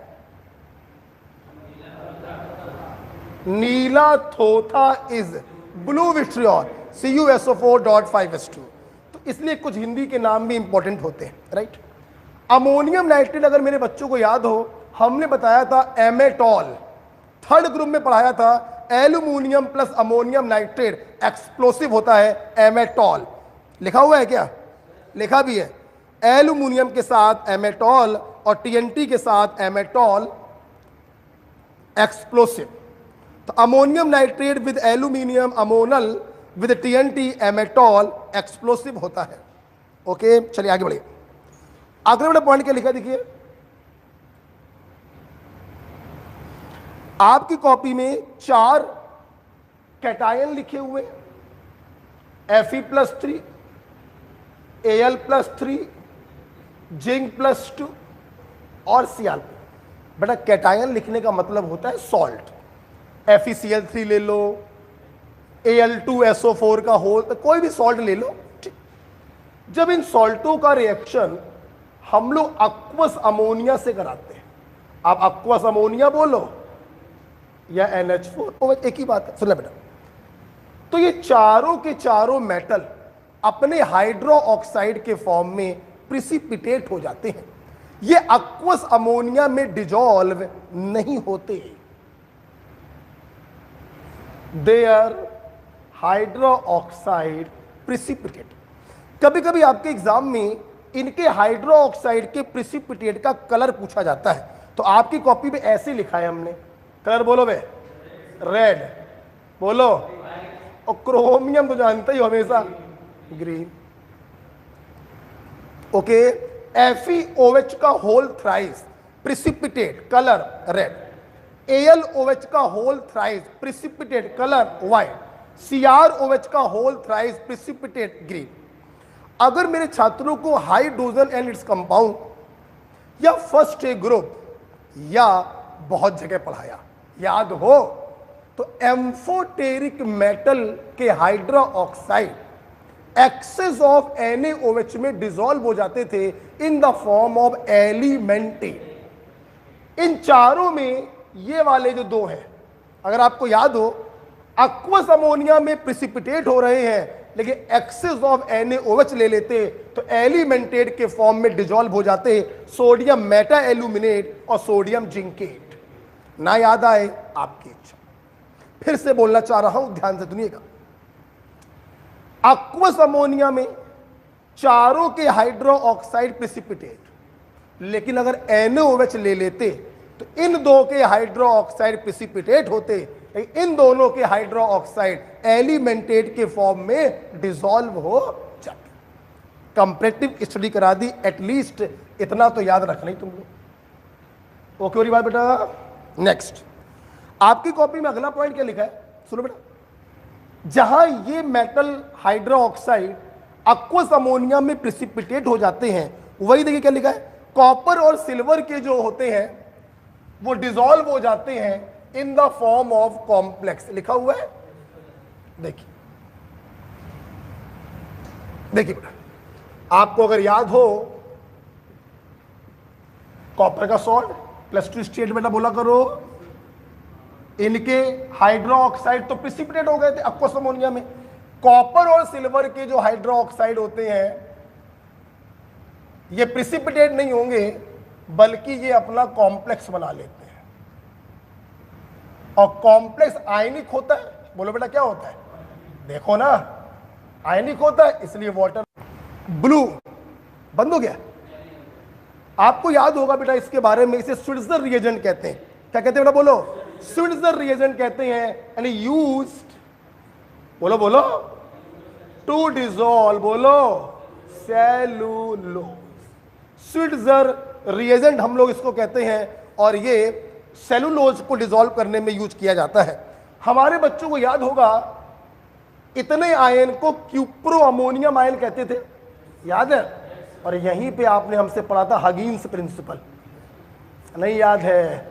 कोऑर्डिनेशन में हगिंस रूल बताया था, हाइब्रिडाइजेशन होना चाहिए sp3, लेकिन वास्तव में होता है dsp2, square planar according to Huggins principle. Huggies नहीं, हगिंस प्रिंसिपल, ठीक है। हाँ, ये हो गया। लास्ट पॉइंट बड़ा प्यारा पॉइंट लिखा हुआ है बेटा, हाइड्रोजोइक एसिड, वेरी गुड। देखिए बेटा, फिफ्थ ग्रुप के एलिमेंट के जितने भी हाइड्राइड होते हैं, चाहे आप NH3 ले लो, चाहे आप PS3 ले लो, चाहे आप N2H4 ले लो, चाहे आप P2H4 ले लो, लोन पेयर होने के कारण all hydride of fifth group are basic. This is the only hydride of fifth group which is acidic. ये देखो H+. ओके, इसका नाम होता है बेटा hydrazoic acid, the only acidic ox hydride.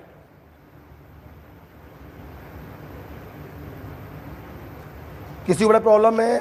अगर मैं अपने बच्चों से पूछूं हाइड्राजोइक एसिड तो निक नेम हो गया, केमिकल नेम बताओ, तो this is hydrogen, this is azide ion, तो केमिकल नेम क्या हो गया? Hydrogen azide. ठीक है बेटा, the only hydride which is acidic. मेरे ख्याल से अगले पेज से दूसरा कंपाउंड चालू हो गया है, लेकिन अमोनिया अभी खत्म नहीं हुआ है. हाशिए पर जगह खाली पड़ी है. हाँ आइए, अभी अमोनिया की 2 रिएक्शनें और बाकी हैं जो आपकी कॉपी पर नहीं लिखी हुई है. देखिए, एक बहुत ही इंपॉर्टेंट रिएक्शन है बेटा. देखिए, अमोनिया की रिएक्शन है, वेरी इंपॉर्टेंट, मर्क्यूरिक क्लोराइड और मर्क्यूरस क्लोराइड, कोरोसिव सब्लिमेट और कैलोमल. याद है आपको? बड़ी वैलेंसी बड़ा नाम, छोटी वैलेंसी छोटा नाम. बड़ी वैलेंसी बड़ा नाम कोरोसिव सब्लिमेट, सबलाइम सॉलिड होता है. छोटी वैलेंसी छोटा नाम कैलोमल. अब देखो बेटा क्या होगा, ये देखिए बेटा, एक H एक Cl को लेके अलग, बर्तन में क्या बचा? NH2, एमाइड, मरकरी और Cl. तीनों को जोड़ दो,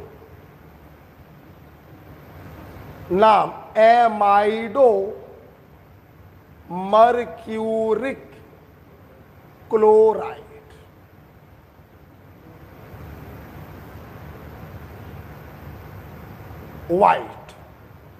वाइट प्रेसिपिटेट. क्लियर बेटा? सिंपल रिएक्शन है बट इंपॉर्टेंट है, इसलिए बताई जा रही है. जस्ट मिनट, फिर लिख लेना. अब आओ कैलोमल में. ये बताओ कैलोमल और इसमें अंतर क्या है? एक मरकरी का अंतर है ना, तो क्या मैं ये नहीं कह सकता हूं एक मरकरी को अगर अपन अलग कर दें तो बाकी ये यही तो बन गया, फिर से वही बनेगा, एक HCl बनेगा और एमाइडो मर्क्यूरिक क्लोराइड बनेगा. अब देखना बेटा, इसका प्रेसिपिटेट कैसा है? व्हाइट. मरकरी कैसा होता है? ब्लैक. तो काले में अगर सफेद रंग मिलाओगे तो ब्लैकनेस थोड़ी कम हो जाएगी ना, उसे वो कहते हैं ग्रे. तो ये मिलेगा, वो ग्रे प्रेसिपिटेट मिलेगा. ठीक है? GREY या GRAY? EY ना.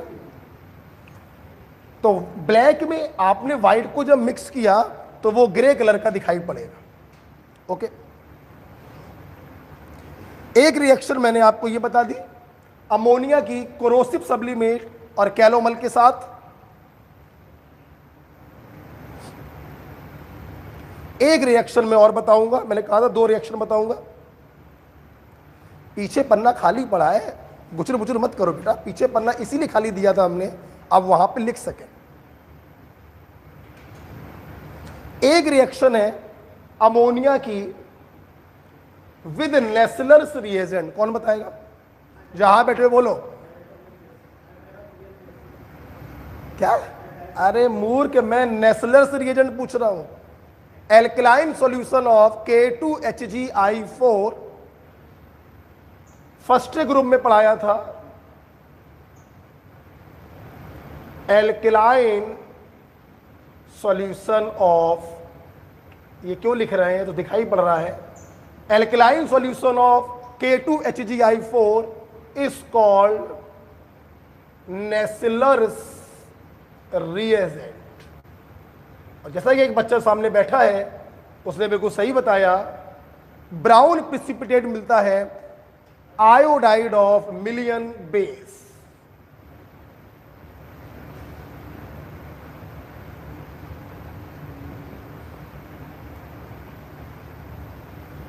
ब्राउन, और इसका फार्मूला है, याद करना पड़ेगा,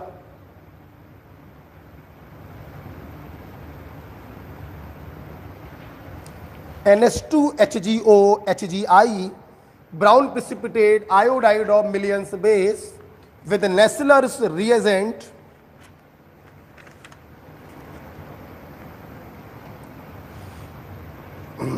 ओके बेटा, चले अब हम लोग अगले कंपाउंड की तरफ जा रहे हैं जिसका नाम है HNO3।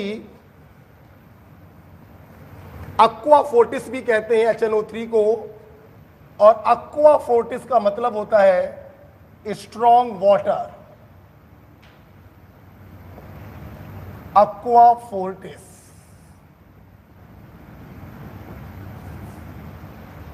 Okay, HNO3 is aqua Fortis. आइए बेटा, पहला पॉइंट,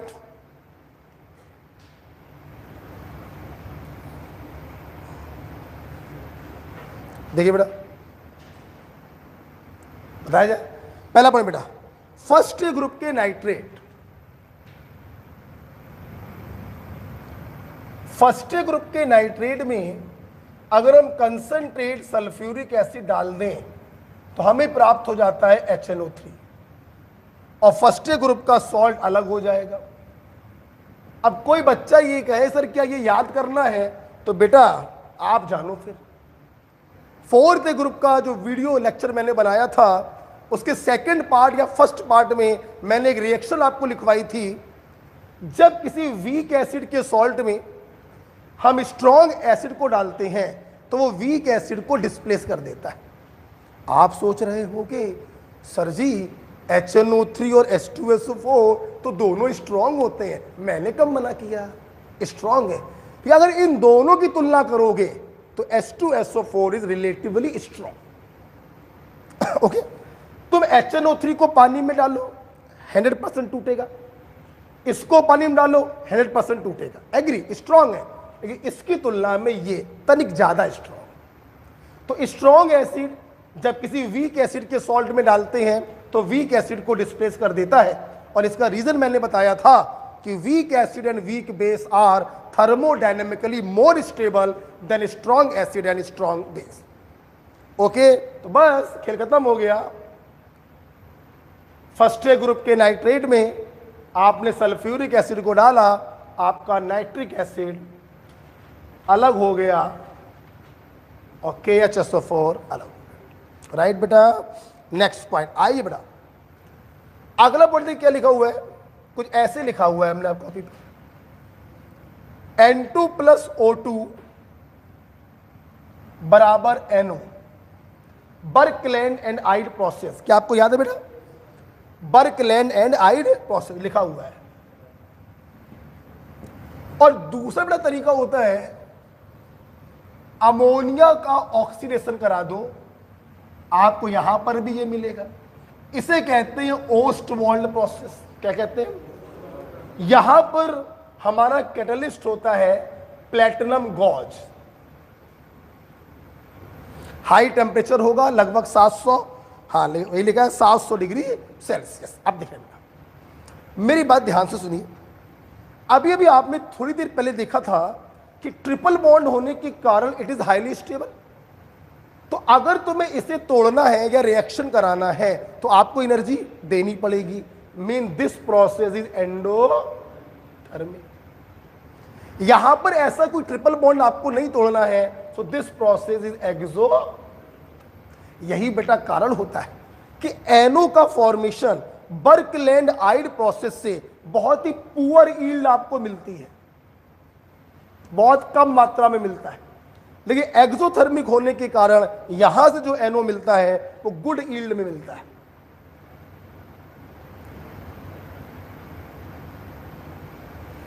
इज इट बड़ा क्लियर, आगे का कोई प्रॉब्लम ही नहीं है। NO + O2, NO2 is a mixed anhydride. बोला करो यार, पानी डालो तो HNO2 भी मिलेगा, बोला करो, और HNO3 भी मिलेगा। बोलो बेटा, एक बात ध्यान रखना बेटा, HNO2 ऑटो ऑक्सीडाइज,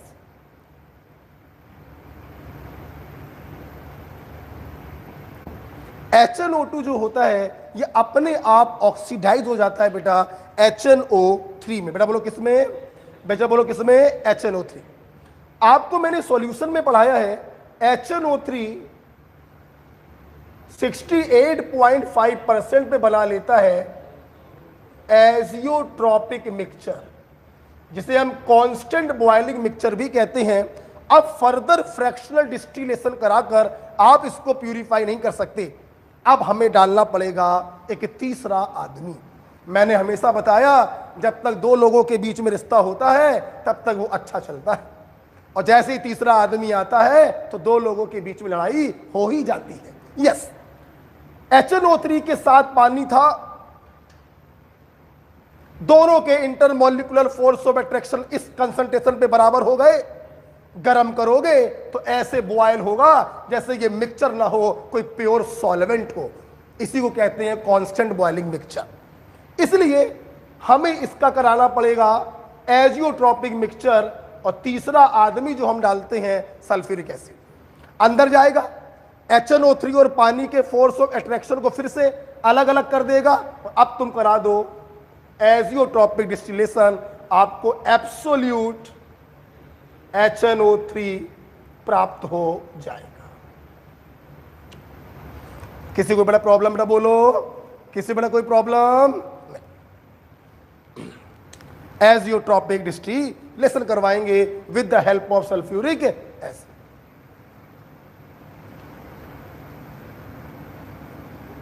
आगे बढ़े, आगे बढ़ो बेटा। प्रॉपर्टी में देखिए क्या लिखा हुआ है, HNO3 सनलाइट की प्रेजेंस में डिकम्पोज हो जाता है H2O plus NO2 plus O2, और हमें ब्राउन कलर की गैस मिलती है NO2। ओके, इधर देखिए बेटा, मुझे अच्छे से याद है CPMT का ये सवाल है, KNO3 था प्लस H2SO4 था, और उन्होंने गर्म कर दिया और पूछा उन्होंने एक ब्राउन कलर की गैस बनती है, बताइए वो गैस क्या होगी? NO2। क्यों? स्ट्रॉन्ग एसिड ने वीक एसिड को डिस्प्लेस किया और गर्म करने पर ये टूट गया H2O plus NO2 plus O2। O2 तो होती है कलरलेस, NO2 होती है ब्राउन कलर। आंसर क्या हो जाएगा? NO2। Next, 68% HNO3 is laboratory grade nitric acid. NCERT का पॉइंट है। मान लीजिए कभी तुम्हारे सीबीएसई में सवाल आ जाए लैबोरेटरी ग्रेड नाइट्रिक एसिड क्या होता है, तो 68% वेट बाय वेट HNO3 को कहते हैं लैबोरेटरी ग्रेड नाइट्रिक एसिड। नीचे उसके लिख लो wet by wait.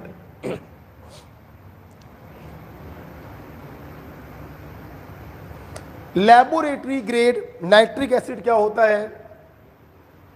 68% HNO3 weight by weight is called laboratory grade nitric acid. Next, HNO3 is a very good oxidizing agent. यह सबको मालूम है, concentrated HNO3 is a very good oxidizing agent, और उसकी पोटेंशियल इक्वेशन होती है, अब सामने देखिए, H2O plus NO2 plus O। जो ऑक्सीडाइजिंग एजेंट होता है, जो दूसरों को ऑक्सीडाइज करता है, उसके खुद का क्या होता है? रिडक्शन। ये देखिए, +5 से +4 रिडक्शन हो गया तो ऑक्सीडाइजिंग की तरह काम करेगा। अब देखिए, मैं वो ऑक्सीडेशन बोर्ड पे नहीं लिखूंगा जो तुम लोगों को बचपन से याद है। चलो बोलो, oxidising agent convert ous salt to halide to ite salt to ate salt, oxalate to carbon dioxide, सब आपको याद है। Ous salt to ic salt, ite salt to ate salt लिखा हुआ है, हैलाइड वाला नहीं लिखा होगा। अरे नई वाली में नहीं लिखा होगा, हमने हटा दिए। अब सीधे आपकी कॉपी पे लिखा हुआ है केन सुगर टू ऑक्सैलिक एसिड लिखा हुआ है। ये इंपॉर्टेंट है आपके लिए। केन शुगर को ये सीधे ऑक्सीडाइज कर देता है ऑक्सैलिक एसिड। ओके, ये nascent oxygen cane sugar disaccharide को ऑक्सीडाइज कर देता है ऑक्सैलिक एसिड। तो ous salt to ic salt, ite salt to ate salt, halide to halogen, oxalate to carbon dioxide पुराने हो गए, और cane sugar to oxalic acid नया हो गया। तो न्यू डालकर लिख लो। अभी भी आपने देखा कि HNO3 जब इनको ऑक्सीडाइज करता है तो खुद बदलता है NO2 में, परंतु दो ऑक्सीडेशन ऐसे हैं जहां पर HNO3 NO2 में ना बदलकर NO में बदलता है। पहला, जब HNO3 आयोडाइड को ऑक्सीडाइज करता है आयोडीन में, तो ये NO2 में रेड्यूस ना होकर NO में रेड्यूस होगा। और दूसरा पॉइंट है फेरस सल्फेट, अस को बदलेगा इक में। जब HNO3 फेरस सल्फेट को ऑक्सीडाइज करता है फेरिक सल्फेट में, तो यहां पर भी NO2 गैस नहीं निकलती है, NO गैस निकलती। ध्यान देना बेटा, बर्तन में जो NO गैस बनी वो बचे हुए FeSO4 से रिएक्शन कर जाती है और हमें मिलता है ब्राउन रिंग कॉम्प्लेक्स FeS2O का होल 5NO। नहीं याद आ रहा है? FeS2O का होल 5NO SO4। और मेरे छात्रों को मालूम होना चाहिए यहां पे NO न्यूट्रल नहीं होता है, +1 होता है, तो आयरन का ऑक्सीडेशन नंबर भी आता है +1, ब्राउन रिंग कॉम्प्लेक्स। और ब्राउन रिंग का फॉर्मेशन होता है in laboratory testing of nitrate ion.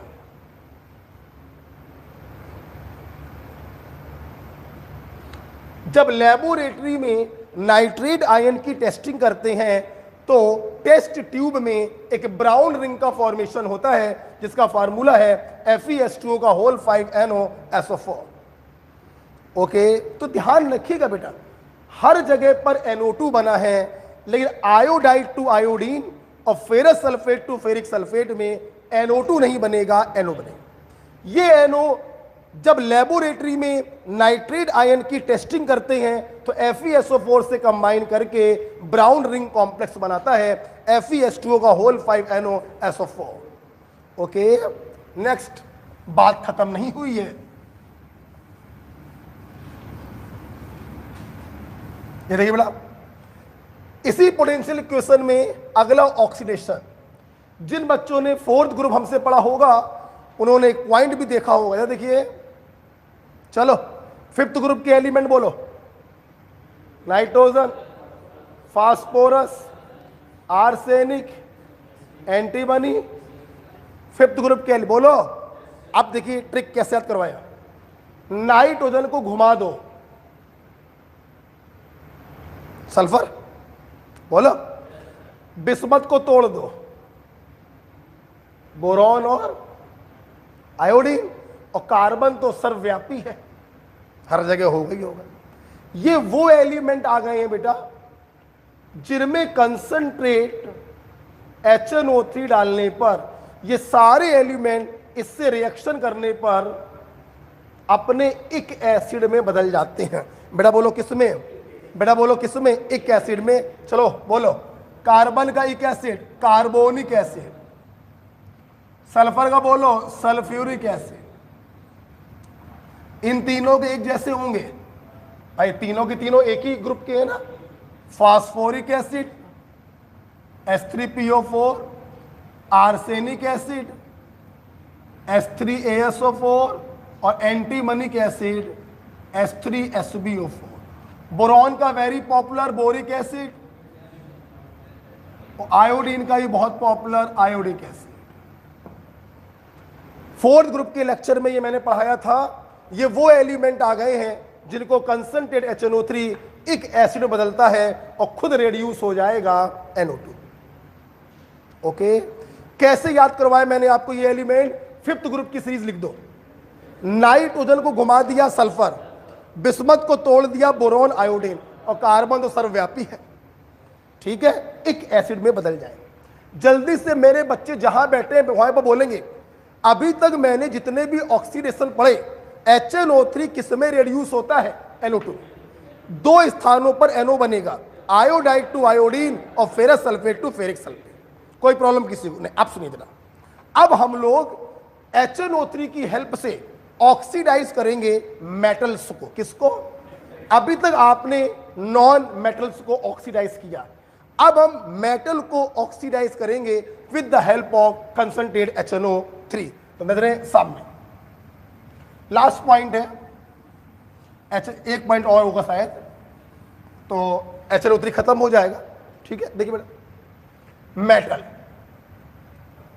Metal को जब हम HNO3 से ऑक्सीडाइज करते हैं तो इसमें कोई शक नहीं है कि मेटल अपने नाइट्रेट में बदल जाता है। सवाल ये उठता है कि HNO3 किस में रेड्यूस होगा? मान लिया कुछ कुछ होता है। शाहरुख खान और काजोल की पिक्चर थी, ठीक है। देखिए, अब ये कुछ क्या होगा? तो ये कुछ क्या होगा, ये दो बातों पे डिपेंड करता है। पहली बात, इस HNO3 की कंसंट्रेशन क्या है, वेरी डाइल्यूट, डाइल्यूट या कंसंट्रेट, और दूसरी बात, ये मेटल क्या होगा। तो दो बातों पे डिपेंड करता है। ये कुछ होता है तो ये क्या होगा?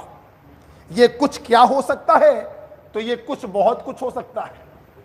NO2 हो सकता है, NO हो सकता है, N2O हो सकता है, और NH4NO3 भी हो सकता है। ओके, ये देखिए +4 है, +2, +1, माइनस। इसको क्यों नहीं लिया? अब जब रेड्यूस होगा तो यहां तो नाइट्रोजन +5 में होगा ना, रेड्यूस तो वो इसमें हो रहा होगा -3, ठीक है। तो इन चार में से क्या बनेगा, ये दो बातों पे डिपेंड करता है। HNO3 की कंसंट्रेशन क्या है और कौन सी मेटल आपने ली है। Very very very very important, ये बहुत क्वेश्चन पूछा जाता है और बच्चे यहां पे बड़ा कंफ्यूज रहते हैं। एक छोटी सी ट्रिक बना रखी है, आइए देखेंगे।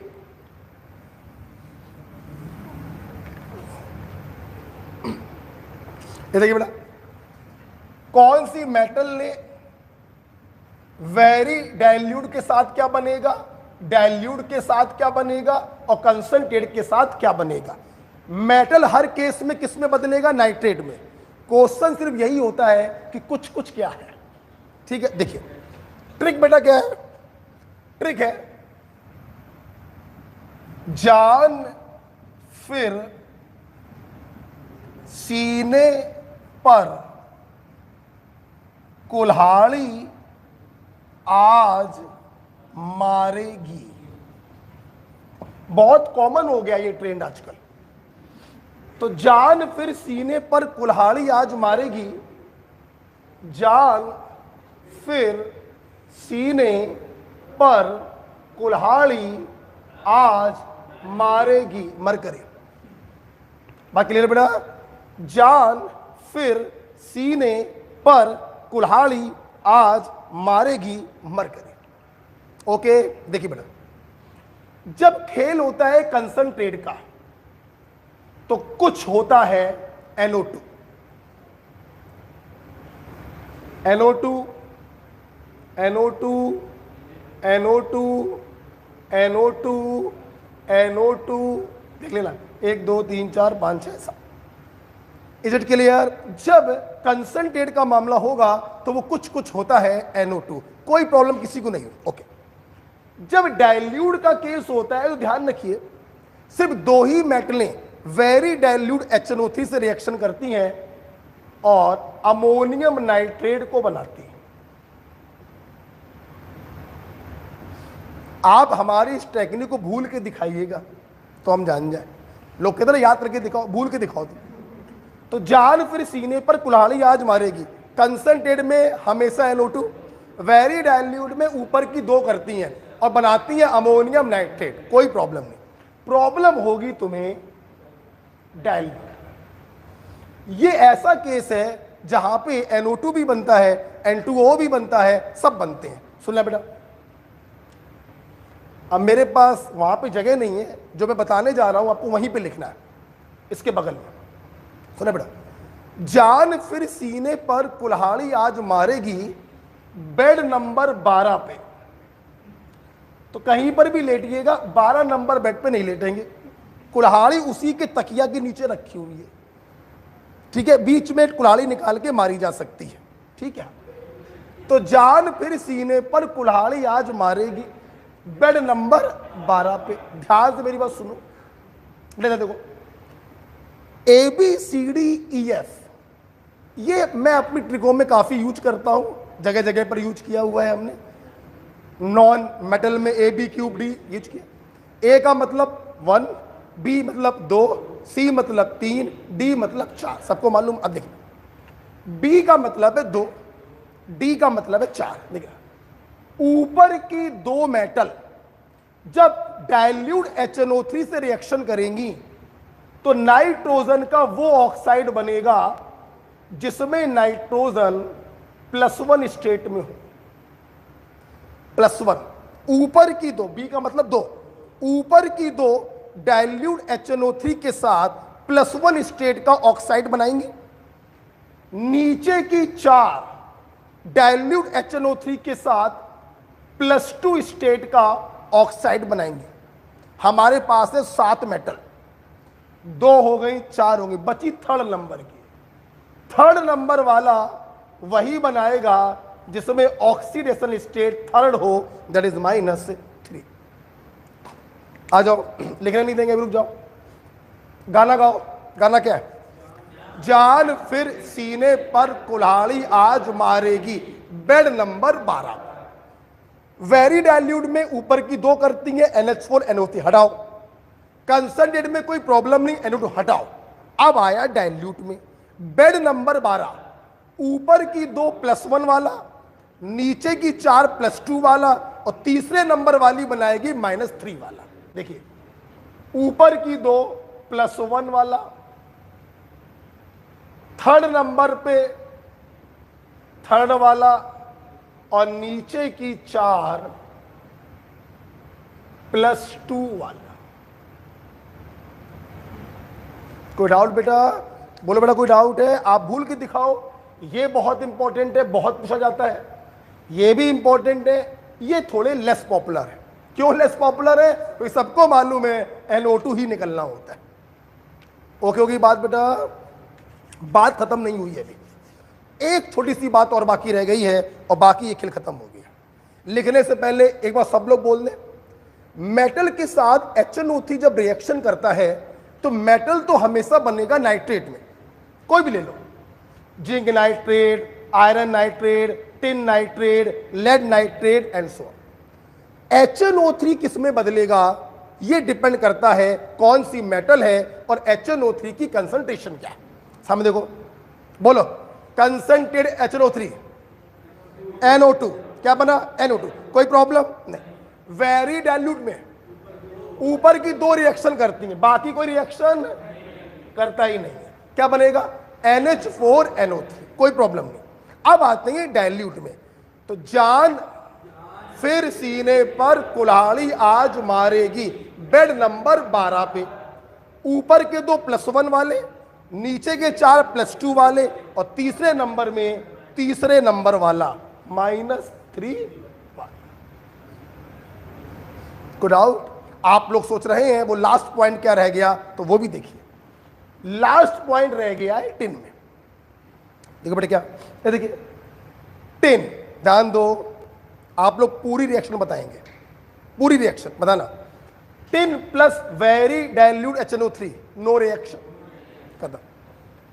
Tin plus dilute HNO3 NH4 NO3 बनेगा, और टिन अपने नाइट्रेट में बदल जाएगा। ओके, बताना। Tin plus concentrated HNO3 NO2 बनेगा, और टिन अपने नाइट्रेट में बदल जाएगा। यही पढ़ाया, बस सुन लो। जब टिन कंसंट्रेटेड HNO3 से रिएक्शन करता है तो ये अपने नाइट्रेट में नहीं बदलता। इन सारी रिएक्शनों में मेटल अपने नाइट्रेट में ही बदलता है। टिन में एक एक्सेप्शन है, tin with concentrate HNO3 nitrate में ना बदलकर ये बदलता है मेटा स्टेनिक एसिड में। बेटा बोलो किसमें? Meta stannic acid. उसी के आगे लिखना,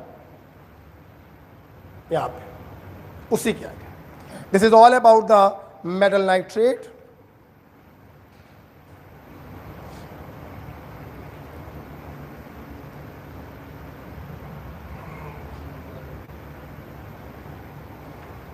ओके, और आज की क्लास का आखिरी पॉइंट हम पढ़ाने जा रहे हैं। बेटा याद हुआ? भूलोगे? एक बार गाना गा दो। जान फिर सीने पर कुल्हाड़ी आज मारेगी बेड नंबर 12 पे। कोई कुल्हाड़ी कहाँ रखी है? बेड नंबर 12 के तकिए के नीचे। ध्यान रखना तकिया उठा ना पाए, ठीक है? सुनना, अब लास्ट बात हम लोग करते हैं। देखिए बेटा, इस धरती पर जितनी भी मेटल है वो HNO3 के किसी न किसी रूप में डिसॉल्व हो ही जाती है। वेरी डाइल्यूट, नहीं डिसॉल्व हो गया, अच्छा ठीक है, तो डाइल्यूट ले लिया। अभी भी डिसॉल्व नहीं हो रही हो तो कंसंट्रेट ले लिया, ठीक। परंतु आपको मालूम होगा प्लैटिनम और गोल्ड, इन्हें हम लोग कहते हैं noble metal. Just like to noble gas, ये भी किसी भी एसिड में डिसॉल्व नहीं होती। अगर तुम इसमें कंसंट्रेट HNO3 डाल भी दोगे तो भी बेटा ये डिसॉल्व नहीं होती। इनको डिसॉल्व करने के लिए हम इस्तेमाल करते हैं एक्वा रेजिया। बेटा आप लोग क्या करते हैं? बेटा एक्वा रेजिया का इस्तेमाल करते हैं। हिंदी में कहते हैं अम्लराज। क्या कहते हैं बेटा? मतलब अम्लराज कहते हैं। And what is this? This is the mixture of 3 part HCl and 1 part HNO3। Okay, सुनते रहिए, लिखना नहीं है, अभी सुनते रहिए। आप आपकी कॉपी भी लिखा हुआ है। बेटा मनोज आ जाओ, बस 1 मिनट सिर्फ। Amalraj aqua regia is the source of nascent chlorine. हम बताएं कहां लिखना आपको। This is the source of nascent chlorine. ये नेसेंट क्लोरीन क्या करता है? इन मेटलों को डिसॉल्व कर देता है इनके कॉम्प्लेक्स के फॉर्म में। क्लोरो प्लैटिनिक एसिड और गोल्ड ले लोगे तो क्लोरो ऑरिक एसिड। ओके, तो प्लैटिनम और गोल्ड नोबल मेटल होते हैं जो HNO3 क्या किसी भी एसिड में डिसॉल्व नहीं होते। इनको डिसॉल्व करने के लिए हमें अम्लराज का इस्तेमाल करना पड़ता है, एक्वा रेजिया का इस्तेमाल करना पड़ता है। 3 part HCl 1 part HNO3, source of nascent chlorine जो इन मेटलों को कॉम्प्लेक्स के रूप में डिसॉल्व कर देता है। Chloro platinic acid, chloro auric acid. मैंने इनके IUPAC नाम कोऑर्डिनेशन केमिस्ट्री में पढ़ाए हैं, ठीक है? कॉपी खोलिए, कॉपी खोलिए। Nobel metal does not dissolve in concentrate HNO3, hence aqua regia 3 part HCl 1 part HNO3 is used. जहां पे लिखा हुआ है 3 part HCl plus 1 part HNO3, उसके नीचे पहले लिखो अम्लराज, फिर लिखो कंपोजिशन, नहीं वो तो लिखा ही हुआ है। पहले लिखो अम्लराज और फिर लिखो क्लोरीन प्लस NOCl। लिख दिया बेटा? बाकी सब आपकी कॉपी पे लिखा हुआ है, कुछ भी लिखने की आवश्यकता नहीं।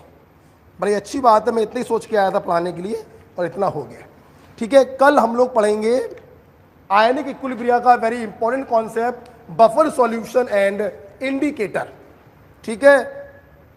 मैं फिर बताना चाहूँगा, आज क्लास जब चालू हुई थी तो 13 मिनट के बाद वीडियो पॉज हो गया था, तो मैं दोबारा से पढ़ाना पड़ गया मुझको। तो मैंने पहले बोला था कि कल मैं क्यों नहीं आया, कल मैं सिर्फ इसलिए नहीं आया था बेटा क्योंकि तुम लोगों ने अभी भी वीडियो लेक्चर देखा नहीं है और अभी भी क्वेश्चन लगाए नहीं।